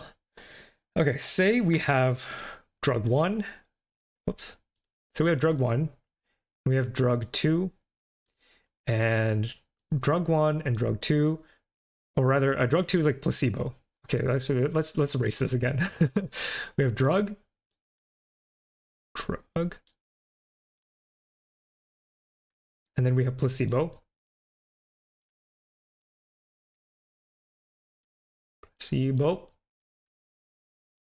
Drawing with my mouse. And you want to understand the effect of this drug on the neurons of the brain. Okay? So you are, you're going to do your research. You're going to do it in mice. And you have a couple of different options. What are your ends? Are your ends neurons? Oh, neurons. Neurons, I can spell neurons. Right? Let's say the drug does something to the synapses. Are your ends synapses? Synapses? Oh, this handwriting is so bad. Are they mice? Or 4 cages of mice? What are your ends?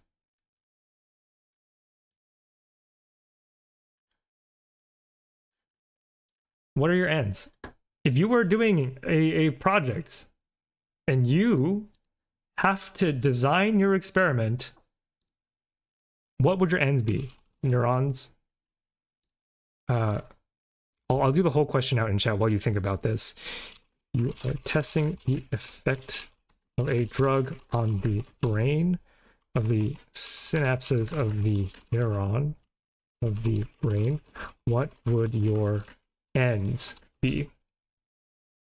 No, my question is too long. Okay, what would your ends be? It'll just be this. So neurons, synapses, mice.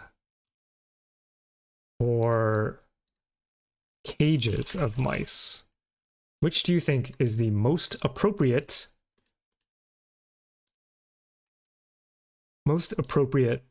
ends to use?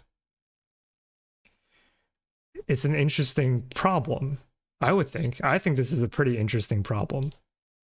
So what do you think is the most appropriate end to use here?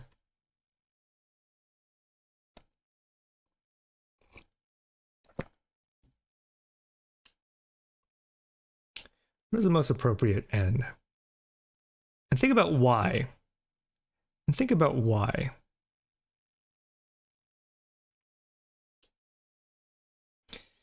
Or what more information would you want from here?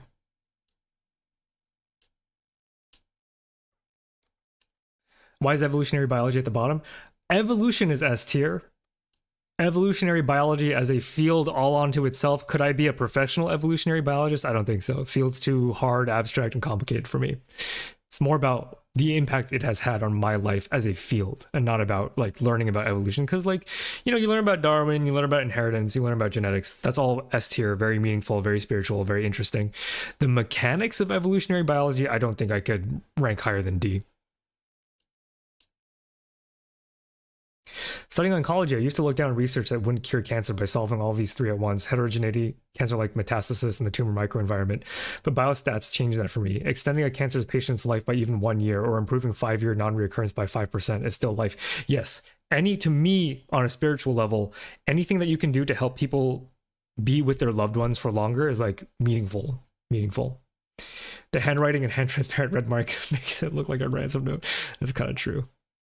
What do I mean by ends? You know how in a statistics paper, I don't know how deep into it or if there's like a language barrier, but like when you are conducting trials, you have to have a certain number of test subjects, and doing certain statistical manipulations requires you to determine what counts as one entry into your data manipulation, to your data processing. Ends as a number.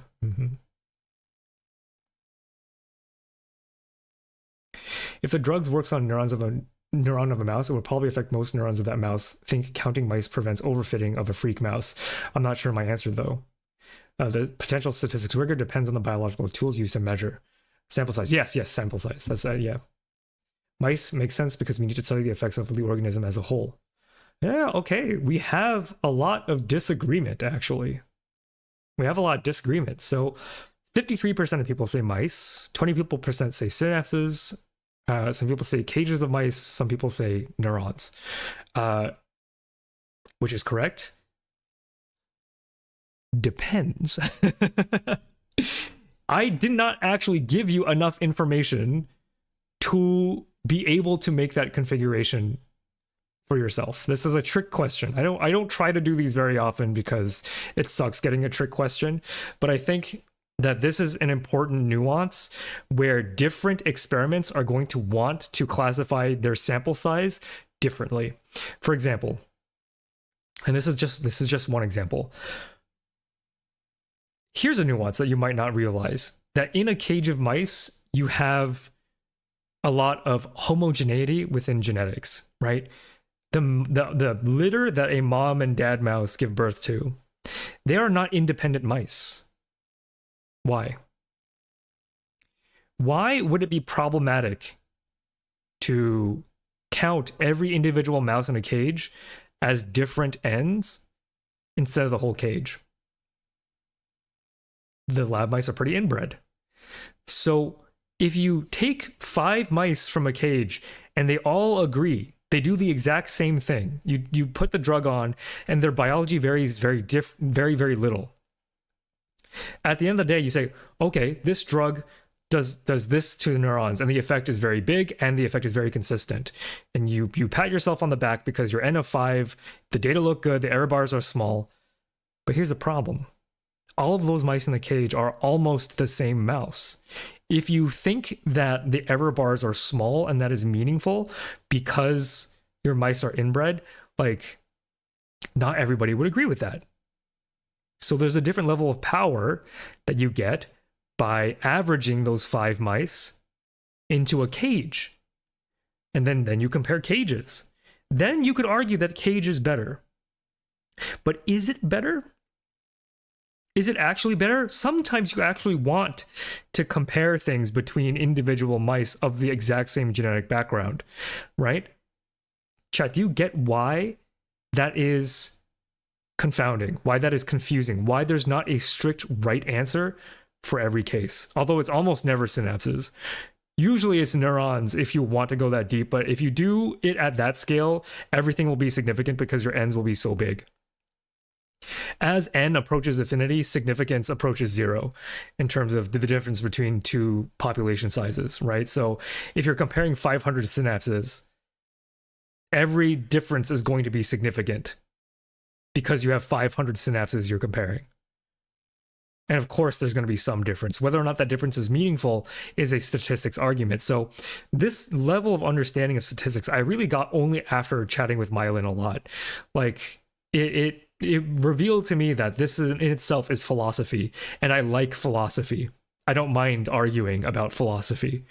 But I think it's important philosophy. It's impactful philosophy. Just because it isn't rooted in a fundamental truth like the way that astrophysics or cosmology is, right? Just because it isn't rooted in an objective formula of sorts, it is still a method by which we can get a sense for which grays are grayer, which is something that I think that Chatter said earlier, which I really love, right? You can see how it is interesting, it is nuanced, it is delicate in a kind of way.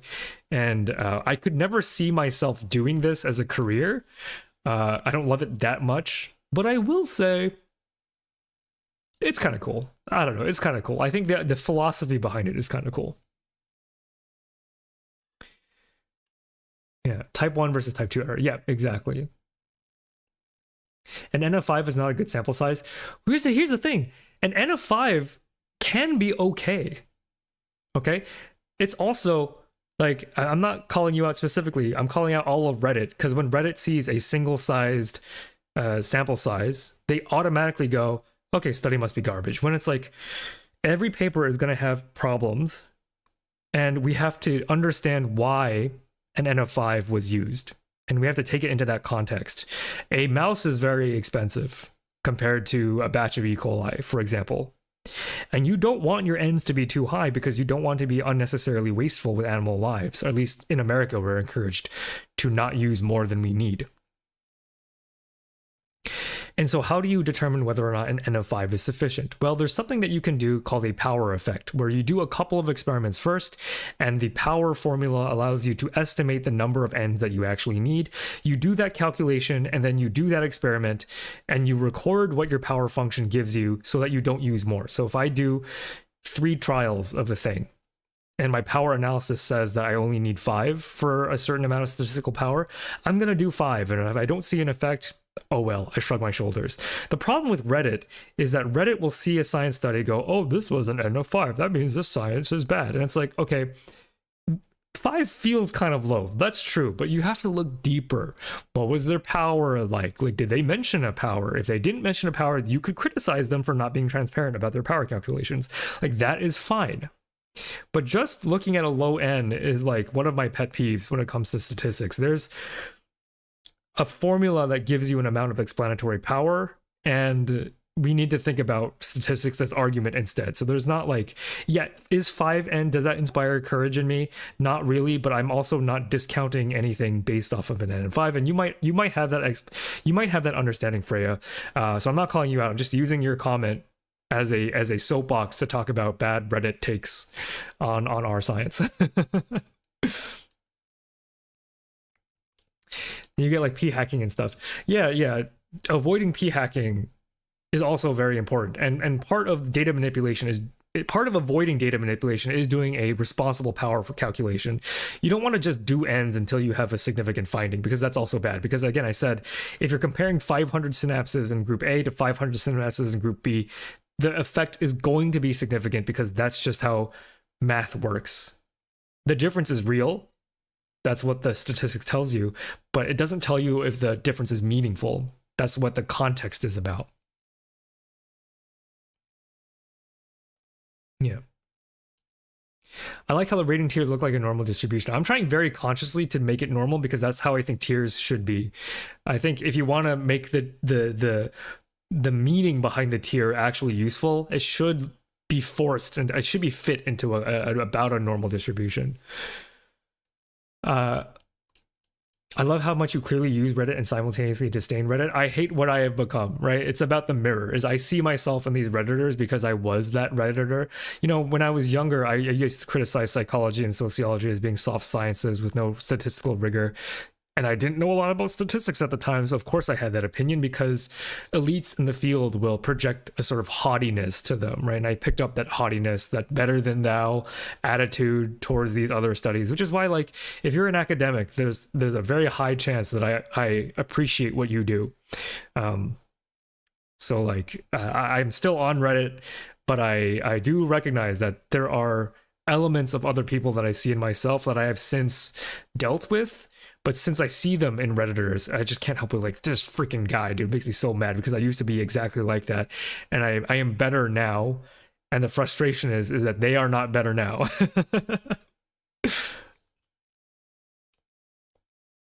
The connection between power and sample size determination is also a skill. Yeah, it's not entirely straightforward because power itself is not objective. You can't just load up the power formula and be like, I am correct. Power itself is also an argument.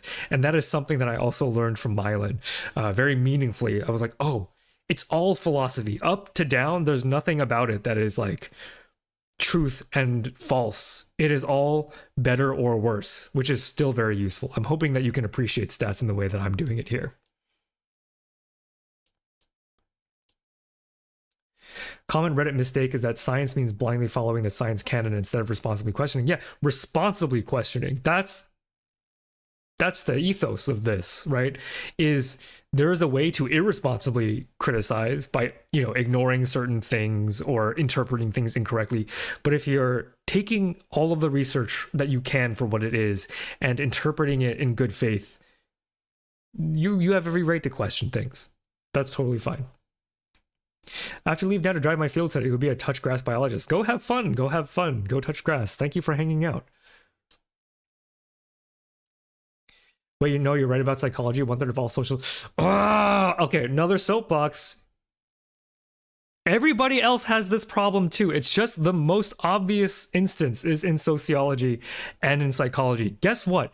Biology also has a replicability crisis, okay?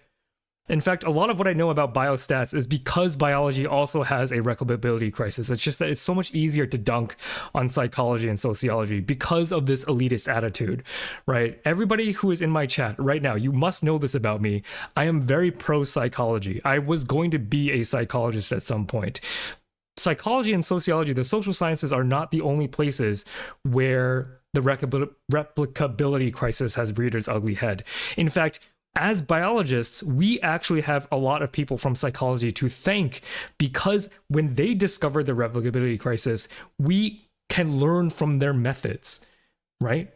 You would be astonished to go back in biological science time to see how statistics were done in the past. It wasn't very good, okay? Our understanding of the philosophy of numbers have improved, and part of that legwork is psychology and sociology taking like strays from everybody when they don't deserve it. They discovered it first, they admitted it, and they're trying to fix it. And because they are trying to fix it, we can learn the lessons that they learned and help ourselves not fall into as deep of a hole. So I don't want to hear nobody in my chat. I don't want to hear nobody in my chat discount psychology and social sciences because I've had it up to here my entire life as somebody who has been in both worlds of biology and philosophy and psychology and sociology. I considered all of these as career paths. As somebody who has straddled these lines, yes, you can say that psychology and social sciences have had a replicability crisis. You can also say that they are actively trying to fix that. So again, in the spirit of my chat, becoming more nuanced, educated about how science works, we can admit that there's a crisis. We can also say that they are trying to fix it and they are doing a job of it, right? They are helping, they're making new statistical methods, new guidelines, etc., etc. I happen to know this because I am in touch with two very lovely psychologists, Myelin and Siderite, parts of Ethereum, and I have gotten a lot of my education from them, along with the stuff that I picked up myself, right? I never had a bad bone in my body for psychology, except for a short amount of time where I was an Omega Redditor when I was in high school. So that's my crash out on psychology. I love psychology. Okay, I love psychology. So none of that. Oh, Mylan's in chat. Welcome. Right on time in to watch me glaze psychology. Okay, I also glazed the fact that you taught me a lot about stats that improved that brought up biostats from D tier to C tier. That was you, Mylan. You helped me get there, because without you, I think I probably would have put stats in D tier. Yeah, so Mylan, the psychology stats member of Ethereum, personally very valuable to me as someone who wishes sometimes that they went into psychology. I've gotten a lot of deeper engagement with the field of psychology through Mylan, so thank you very much. Didn't realize there was a similar replicability crisis in biology. Where do you think I pulled the example of the cage thing? There's a whole paper of like, what is an N in biology? And, you know, as much as I love thinking about cells and molecules and stuff, it's like brushing your teeth. Stats is like brushing your teeth. I don't want to think about what is an N. That's not fun to me. But I acknowledge that it is important. And because it is a philosophy at the end of the day, it is interesting to me again, because it is an argument. And I love arguing. If you couldn't tell, I love arguing.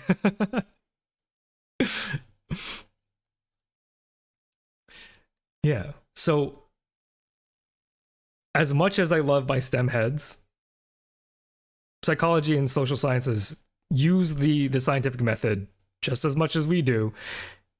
Biology is similarly messy to psychology. We also have problems with replicability, but we don't take any of the stray L's because we lucked out. They took the L's, they took the strays, and we should be freaking thankful. We should be freaking thankful that nobody is like, oh, well, biology is not a real science because they can't, like, do da-da-da. Like, it's just so, it's nonsense.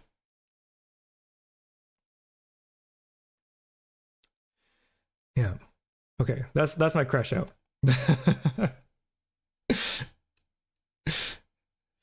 Yeah. Everywhere has a replicability crisis, sadly. Cancer bio's replication rates are lower than psychs were at the start of our crisis. That's insane. That's insane. See, I don't know this stuff because it's kind of like the ugly version of biology that I don't want to look at, but I do know that there is a crisis. I didn't look at it myself because I'm afraid of what I would find.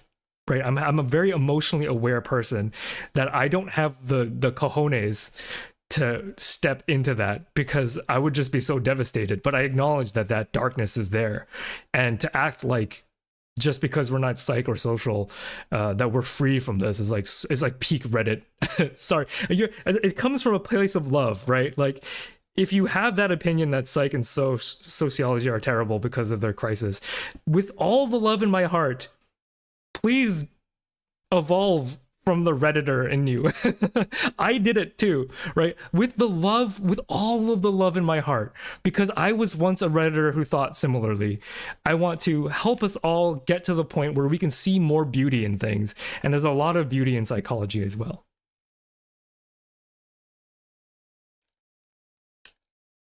It definitely sounds like you bumped Biostats up a tier because of one good conversation you had. It was several conversations with Mylan. It was the biology replicability crisis paper that I read, and it was also teaching statistics to students. Because when students when they were asking me questions about statistics, I realized, oh crap, my understanding of statistics isn't that good either. I mean, I know what tests I should use, but when they started asking me more philosophical questions of like, well, why do we care about if p equals 0.05? Is p ever not 0.05? Like, is it always 0.05? I'm like, no. In genetics, in genomics, p can be as low as like 0.00001 because you work with much larger data sets, and so you have more n's, and so you need to do a statistical correction because you're in a different context. And I was like, oh my god, the context matters. Context really matters when you're making statistical arguments, because if p equals 0.05 for genomics, everything would be significant because there are so many genes and so many reads, right? Like, it was very rapid, the upgrading of stats for me, and I couldn't have done it without my fellow Ethereum members. I studied some psychology. They talked about the crisis, but I don't really recall any of my biology lecturers mentioning it. That's because it's an ugly, dark side about biology that people don't want you to know about because it would harm our reputation because people can't handle nuance. If people were to find out that there's a replicability crisis in biology, what, they stop taking medicine? Like it is difficult. In stream, I can do this because I'm yapping and you're here listening to me crash out live and I can tell you all of the nuance and not have to be reduced to a soundbite. So I trust that you will have a nuanced understanding of this by the time I'm done yapping. But the public is not sitting through a Find the Neutral stream where we can have this back and forth, where I can check your understanding, because the public hears biological, biology replica crisis. They just be like, "Oh my god, well, medicine doesn't work anymore." Like it's like really hard to responsibly communicate that with people. So, like, the biology dodged a freaking bullet. I'm not, and some people here might take away a irresponsible thing, which is like, okay, well, can we trust anything in biology? It's like, well, you can. You just have to do more meta-analyses. You have to do more replicability studies, right? We can improve, and you know how we know how to improve? Because psychology is paving the way, because they are innovating in improving data science. So don't freak out. Biology still works. We're just double checking. We're double checking. And the fact that, Eggs on Toast, you said that they talked about the crisis. Psychology is not afraid to admit it either. And they take all the strays and they are admitting it, which takes a strength of will to know that your whole field is thought of like this by people who are like Redditors, right? It's okay, I'm done. I'm done crashing out about it. That's it. I don't have anything more interesting to say about that. But that is how I feel. What would you put philosophy as a subsection of biology? Very minimal overlap. I think understanding how you work and how you are is very spiritual, but I don't really have any obvious connection to philosophy there. It's just I like those two things. You need to make a Redditor rehabilitation pamphlet. Oh, that would be so good. Oh my god, that would be so good. That would be such a great stream of like, how do I upgrade my scientific thinking from being a Redditor to being a responsible scientific citizen? Oh my god, I love that idea. If somebody could post that in my Discord under stream discussions, I'll literally put it in my calendar. Maybe I'll invite Mylan on again to when they're not busy, to help me think through how I would put together a pamphlet for a Redditor rehabilitation. In grad school, we studied bad stats in human clinical trials. Yeah. A lot of people don't really get how to do statistics, which I understand because it's freaking hard, okay? Like, it's been hard for our entire existence, and not everybody is doing it responsibly. And it doesn't mean that science doesn't work. It's just that when you look really carefully, some of the stuff is not actually as meaningful as you might think. Yeah. Hydration reminder too. Thank you.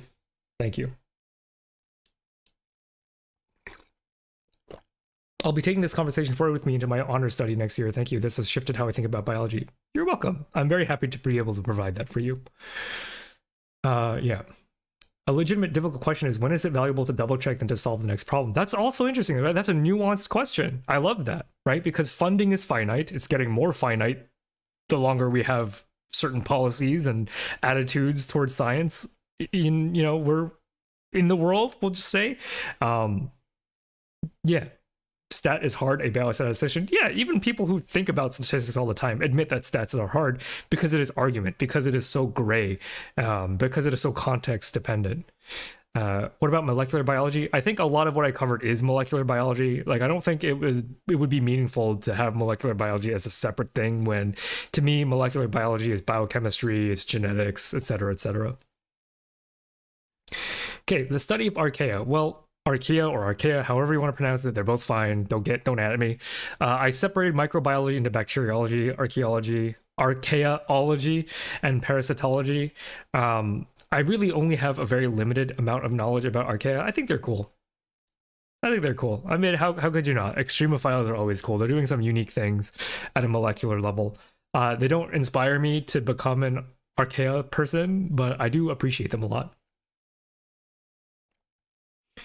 I dream of being a high school teacher and teaching an elective about lying with stats, or maybe stats in the news or something like that. I love that idea. I actually had that idea myself when I was thinking about being a high school teacher myself, except I worded it a bit differently than you. I was going to do statistics in health or statistics in nutrition, because that's a bit more, it's like nutrition, I think, is a very easy in, because there's so much bad stats in nutrition.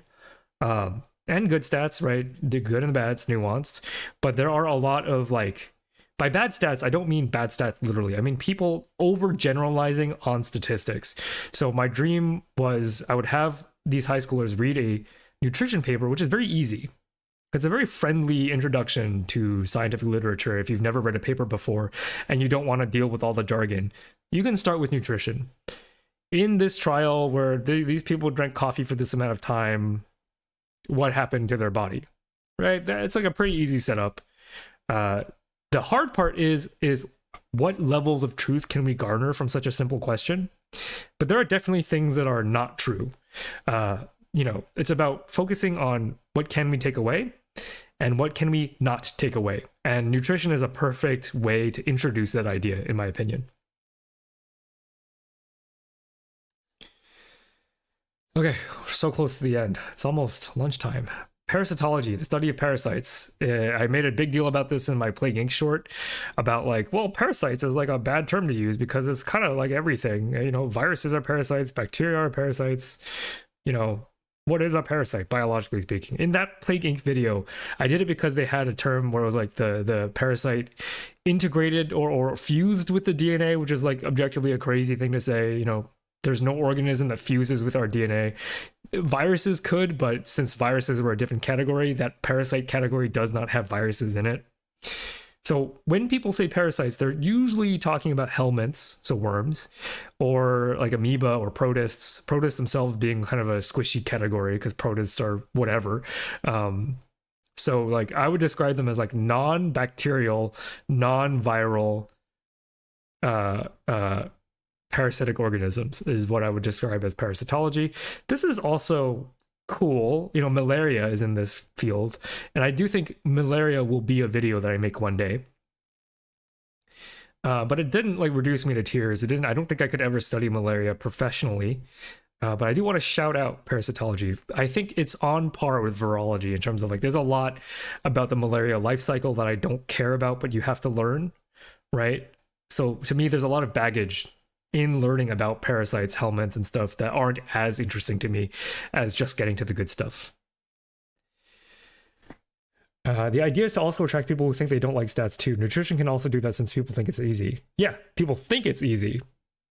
And you'll see it on Reddit all the time that a very Reddit tier comment is like, this is a nutrition sucks. That's also a Reddit tier take. Anytime you call something that sucks, that's a Reddit tier take. The way that my professor, my advisor, encouraged this way of thinking, this nuanced way of thinking in me, was stop criticizing and instead tell me only what you can get out of the study. And that changed my whole perspective.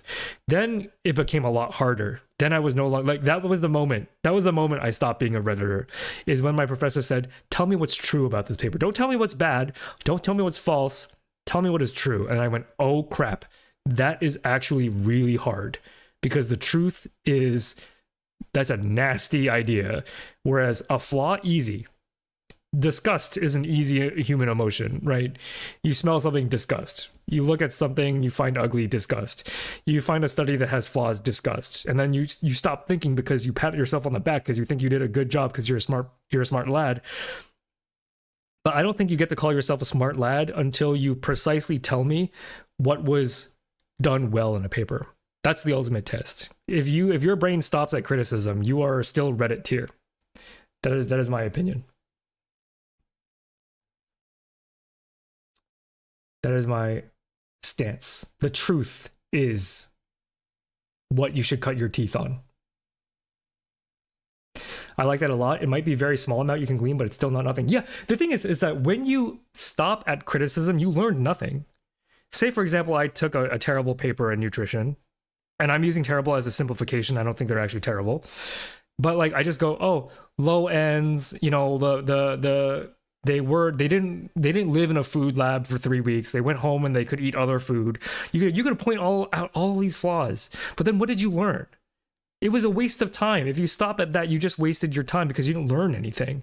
You just stroked your ego by pointing out things that are wrong. There's this I did a journal club about this on my channel, about this famous vaping paper that essentially stuck mice into these like chambers where they expose them to vapor for 8 hours, and then like a good chunk of them died of cancer. And Reddit was full of these Reddit tier takes. This paper is bad. This paper sucks. No person vapes for 8 hours. No person is locked in a hot box for 8 hours. And that is all true. But that's easy. That's the easy part of reading the paper. A child could figure that out. A child could figure out that normal people do not vape by sitting in a smoke box for 8 hours, right? That's the Reddit take. The nuanced take is, okay, given all of the flaws in the paper, do I think that more research is warranted? And I think the answer is yes, because it proved that being exposed, yes, to a high amount of vapor in an admittedly flawed system, but before then, the consensus is, okay, well, vaping is the safe alternative to cigarettes. And it's like, okay, well, how safe? And we have to start somewhere. We have to start from the 8-hour hotboxing of the mice. Once we confirm that is actually dangerous, because it's not always known, then we can work backwards. So what is the safe threshold? And that's a more interesting conversation than, well, nobody vapes 8 hours a day in a hot... Yeah, no, duh. The authors were not claiming that is the case. And the criticisms that were levied against the paper by other scientists were worded extremely carefully because a scientist knows how to do this. The public should not base their entire understanding of the efficacy or the health effects of vapor on this one extremely flawed study. It is a cog in the broader machine. It is a nut, a bolt. It's one addition. It's one piece of information that people so often forget has to tie into a broader story. And when the scientists are criticizing that paper, they're like playing defense at almost. Like, I don't think those... Well, okay. If I'm remembering, there were like 3 responses and 2 of them were like very anti that guy. But one of them I agree with, which is, yes, this is extreme. You don't have to change your mind. No, this was not funded by Big Cigarette. You can check that. You can read in the paper. If you bother to read, you Redditor, you can go into the funding section where you can see that it was not funded by Big Cigarette. You Redditors. You can see with your own eyes. That's like an NIH sponsored, governmental health thing because the government cares about our health, right? To some degree. You know, there are good people working at the NIH who care about how we exist, right? Like, yeah, I'm not defending that paper also because that paper is so flawed. I agree. Nothing about that paper should change your mind other than, okay, there's a limit to a safe exposure to e-cigarette vapor. That's the thing that you can take away. Okay. So just think about that. Just think about that as a tool in your brain when you read or when you interact with art at all. If you see art, this show sucks, this philosophy remains the same. What do I like about the show is a more intellectually stimulating experience than just this show sucks. But all everybody wants to talk about in art these days is what sucks. It's just so boring. So boring. So that's my Redditor crash out number 7 or whatever. Now say something true and beautiful literally cured my irony, poison, cynicism. Yes, that is the attitude that I think researchers must have, or responsible scientific citizens, is that cynicism does not encourage action. Cynicism encourages inaction, and we're only going to get stuff done if we're motivated to change, right? Crash Out 5 is really insightful. Thank you. Yeah. Yeah. Uh, I think Phi is letting out some bottled anger at past versions of himself. That's normal to be angry at past versions of yourself because it means that you have improved in ways, but also to be understanding with your past self, right? Like I grew up in an environment, different internet age for sure, in terms of what was considered acceptable, and in a different culture war as well, right? You know, and you have to forgive yourself for living in certain circumstances that cause you to be a certain way, but that doesn't excuse yourself for not trying to improve. Okay, next up, marine biology. Marine biology. Marine biology was going to go down and I would rather not, but actually talking with Octopus Lady made me more fully appreciate what marine biology counts as. So marine biology is not just fish, but it's also plankton, it's also bacteria. And so there's a lot in marine biology that I did not appreciate before that I already love. Like the ocean is a tremendously complex and scary environment for someone as small-minded as me. By small, I mean like I like molecules, I like cells. And the ocean is an incredibly complex and rich environment where you have to pull together so many different sciences that it is really like an exercise in synthesis. And I actually don't prefer that in a discipline. I would prefer to get really deep into something and then apply, as opposed to getting really wide with something and then trying to go deep. Because I think that's probably how I would describe marine biology as being. But I would say that in doing some of the research for like the obelisk video, my collaborations with Octopus Lady, I have a better appreciation. I could see myself appreciating marine biology a little bit more, so I would put it in all right. It's all right. It's all right. It's not my favorite. I don't necessarily care about every animal in the ocean, but I can find an entry point. I could care about the bacteria of the ocean. I could care about how the bacteria shape the ocean and how the ocean shape the bacteria inside, right? I can find my entry point into being interested. How do I feel about stromatolites? I don't know. I don't know how I feel about stromatolites. And finally, zoology. Zoology. Study of animals and how they function. Here's the thing that is actually counter to the trend that I've been doing. I have been starting with low and then putting it high. However, I'm actually, when I was a kid, zoology was like S tier. I loved animals. I loved birds. I was like an amateur, like ornithopterist or whatever you want to call them. I forget what they're called, but I loved birds, which is why I decided to attend that presentation on the cuckoo, because I love birds. Birds of Prey. There's a Birds of Prey book that I would check out from the library every week. I would have it on perma borrow because I loved, I loved learning about falcons and hawks and eagles and ospreys and vultures and all of that. Because I thought they were aesthetically very cool. But here's the controversial thing. That's all it was for me. I'm sorry. My engagement with zoology was always surface level. It was always the aesthetics of animals. I love dinosaurs. Velociraptor was my favorite dinosaur. Even after the post birding of the Velociraptor, I always loved the Velociraptor. But I could never see myself as a zoologist because that's not the scope of life that I would prefer. And the extent by which I enjoy zoology is just like through a Tier Zoo video. It's like I have fun watching a Tier Zoo video. That's kind of like my engagement with zoology is a very surface level entry way. And I'm fully knowledgeable that Tier Zoo content is like entry level into thinking about animals, and some people will get really obsessed with those animals. For me, that's about all I can handle because animals are very complex, and there are a lot of them and all of them are different, and that's kind of overwhelming to me that there are so many animals. Whereas like bacteria, yeah, there are a lot of bacteria, but like you can specialize in a meaningful way in bacteria. But I think zoology, to me, it's like a buffet, an overwhelming buffet of options that I don't find that they're all equally appealing to me. For example, it's like that meme of like Marlon said earlier, like, oh, so you're a doctor, name every bone. It's like for a zoologist, it's like, can you ever name every animal? Right? You're gonna pick your favorites, right? You're gonna say some animals are more intrinsically interesting to you than others.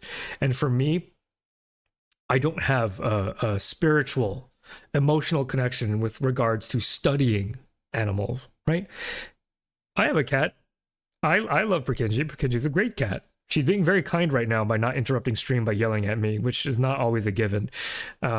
Lovely, lovely animal. That's not to say that like it would be work for me to study Purkinje as a species. And that's the difference. That's why instead of putting zoology in life changing, I'm gonna put, I know it's gonna upset some people. I'm gonna put, I would rather not. And that's devastating. That's gonna ruffle some feathers for sure. That's gonna ruffle some feathers for sure. But that's why this is a matter of my personal taste, right? I'm a microbiology guy. Not even strictly microbiology. I'm a molecular and cell biology guy. And to me, an animal is way too complicated to appreciate in the bites that I want to appreciate them, right? Because I use a lot of food and eating analogies because I think that's just kind of how I think about interacting. That like, if all of these are like a buffet, cell biology and molecular biology, their portion sizes are perfect for me. They're perfect for me. It's a perfect meal. Zoology is like, okay, here's an artisanal burger that's way too big, and you're gonna eat and feel full, but then you're gonna feel bad because it's a burger, and then you're gonna bring the rest home and have to warm up that burger, and it's not gonna be as good the second time around. Where some people are eating the crud out of that burger, eating the absolute crud. Some people are coming back for seconds for that burger, right? But it's just not for me. The bites are too big for zoology, for me personally. With all these food analogies, I'll be sure you're not a macrophage. Hey, neutrophils are still phagocytes. Macrophages don't have the monopoly on eating. Octopus Lady made me feel patriotic for marine biology. All hail the starting place of all life. Yeah. I mean, no matter where you go in the abiogenesis story, unless you're talking about potentially from outer space, water is going to be a story in there, and water is really important for biochemistry too. So like thinking of the ocean as a big solution, that's a way I could get into it too. But yeah, ornithology mentioned. I love me some hawks. I love me some peregrine falcons. I love red-tailed hawks. I love what is it? The big boy vulture. It's really sick looking vulture. It's like enormous, like the largest land raptor. All these birds are just so sick. Did you know that there have been multiple cases of prion disease in marine mammals? Not sure why I would feel like the ocean would be sacred, but it feels wild to me. I'm not surprised because prions are primarily a mammal thing. So I'm not super surprised that it goes that deep because I don't remember the evolutionary history of things, but like, marine mammals are not that old. On all things considered, as far as I remember, I could be wrong, but I don't think marine mammals are that new on the mammal tech list. Do you watch Dinosaurs Are Wrong? Your Dinosaurs Are Wrong? No, but I've had it recommended to me. Have you seen Expert wasted entire life studying antlions from The Onion? I can imagine how that video goes. Coming back to see Pathology in cool is just ouch. Gonna have to scrub back in the live to see what happened there. It's cool. It's not my preferred meal. It's not my preferred meal. I accept it. But if I have the entire meal of Pathology, I don't think I'm enjoying more than 80% of what I learn in Pathology. My hot take is zoology is not a science in itself because all zoology is actually ecology, molecular, or genomics, etc., etc. You can draw whatever lines you want. Right? I broke up my microbio into bacteriology, archaeology, and parasitology when I didn't have to do that. I just thought that they were distinct enough for me to talk about them in different terms. Ruffling feathers of those ornithologists for sure. But I think it might be lunchtime, buddy. Yeah, for sure. I'm getting pretty hungry. But I will I will sit back and let chat, I don't think I have the need to, let's just take one more good look at this. I'll chat with chat for a little bit and then I'm gonna go have some lunch. Do I feel the need to change these tiers? Life-changing, biology, biochem, dev, bio, immunology. That feels pretty good. Inspirational, genetics, cell biology, bacteriology, neurobiology, biological engineering. That feels pretty good to me. Cool. Ecology, mycology, neuroscience, virology, cancer biology, pathology, biostats, archaeology, parasitology. I could probably order this within this tier to ruffle even more feathers. Neuroscience, virology, cancer, bio, probably here. These are not. I could order these too. Why don't I order them? Biology S tier, sure. Biochem, immunology over dev bio, inspirational, neurobiology, cell biology, bacteriology, genetics, biological engineering. That feels pretty good. Neuroscience, virology, cancer biology, ecology, pathology, biostats, mycology, archaeology, a parasitology up here. All right, let's see. That's tough because I feel very similarly about all of these. Let's go biophysics. Let's go bioinformatics and computational biology. Let's go marine biology, then structural biology, then plant biology, then synthetic biology. I think that's fair. And then I would rather not. This is pretty good as is. All right, that is my definitive tier list for the biology subdisciplines.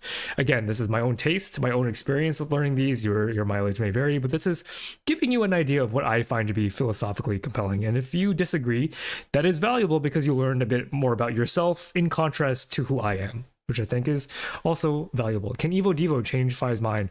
I mean, I put dev up here. The dev parts of Evo Devo are up here. The Evo parts are down here. So I guess on average, Evo Devo is just cool to me.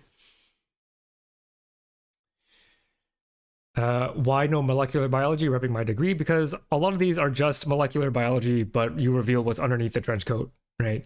Molecular biology is just biochem, cell bio, maybe not cell bio, biochem, biophysics, and genetics in a trench coat. So I don't think that molecular biology has a strong enough branding for me to separate them from those categories entirely. I am fascinated by neurology, by which people would create brain organoids. They do. Yeah, brain organoids are the thing. Wouldn't create brain organoids in terms of, the moral quandaries. I think that's fair. I think it's about what is humanity willing to do to solve certain problems in neurobiology. How desperate is humanity to, for example, solve the problem of brain injury? And unless you want to subject a real brain to brain injury, brain organoids might be a way to do it. And that is a matter for philosophers to discuss, or not philosophers, but that's for people to discuss, right? Like, how willing are we as a species, as humanity, willing to go to solve some of the worst things that can happen in biology? And organoids have undeniable utility in that study, but it's about what does society want to fund, and scientists don't control that. This is the first time I've been able to catch a stream. That's awesome. Welcome. Due to time zones, I tried to stream either at my morning or my noon to try to catch as many people as possible. I tend not to stream at night, so I'm glad you'll be able to catch this particular time zone. Zoology is the worst subdiscipline. Feathers ruffled. It's my least favorite discipline of these. I don't think it's any less valuable. And if Tirzu were here, I'm sure he would, end his friendship with me. But if I'm being completely honest, they're all S tier. This is all within the S tier. I just can't see myself being a zoologist. Yeah.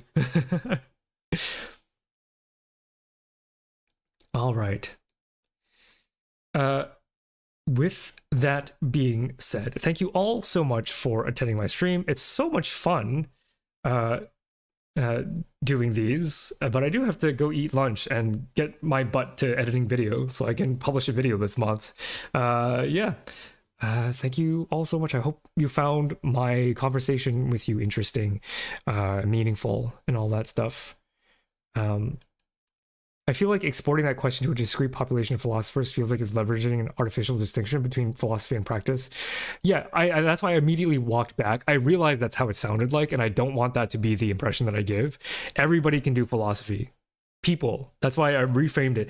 It is philosophy, as in you are engaging with philosophy, but you do not have to be a philosopher to do that. You can be a normal human, and you are engaging with philosophy when you debate values, ethics, morals, such as should we be making brain organoids, which I think is a perfectly fine question to be asking. It's about what are we willing to do? Are we willing to make this potential? Where are we supposed to go with this? And those conversations are important.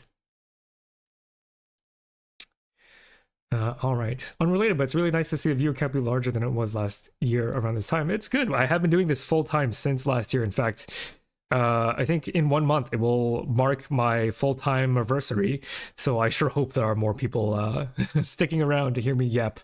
Yeah, it stands strangely in contrast with your take. Yeah. I walked it back. Don't worry. I walked it back. All right. With that being said, bye y'all. Bye-bye. Bye-bye. Bye.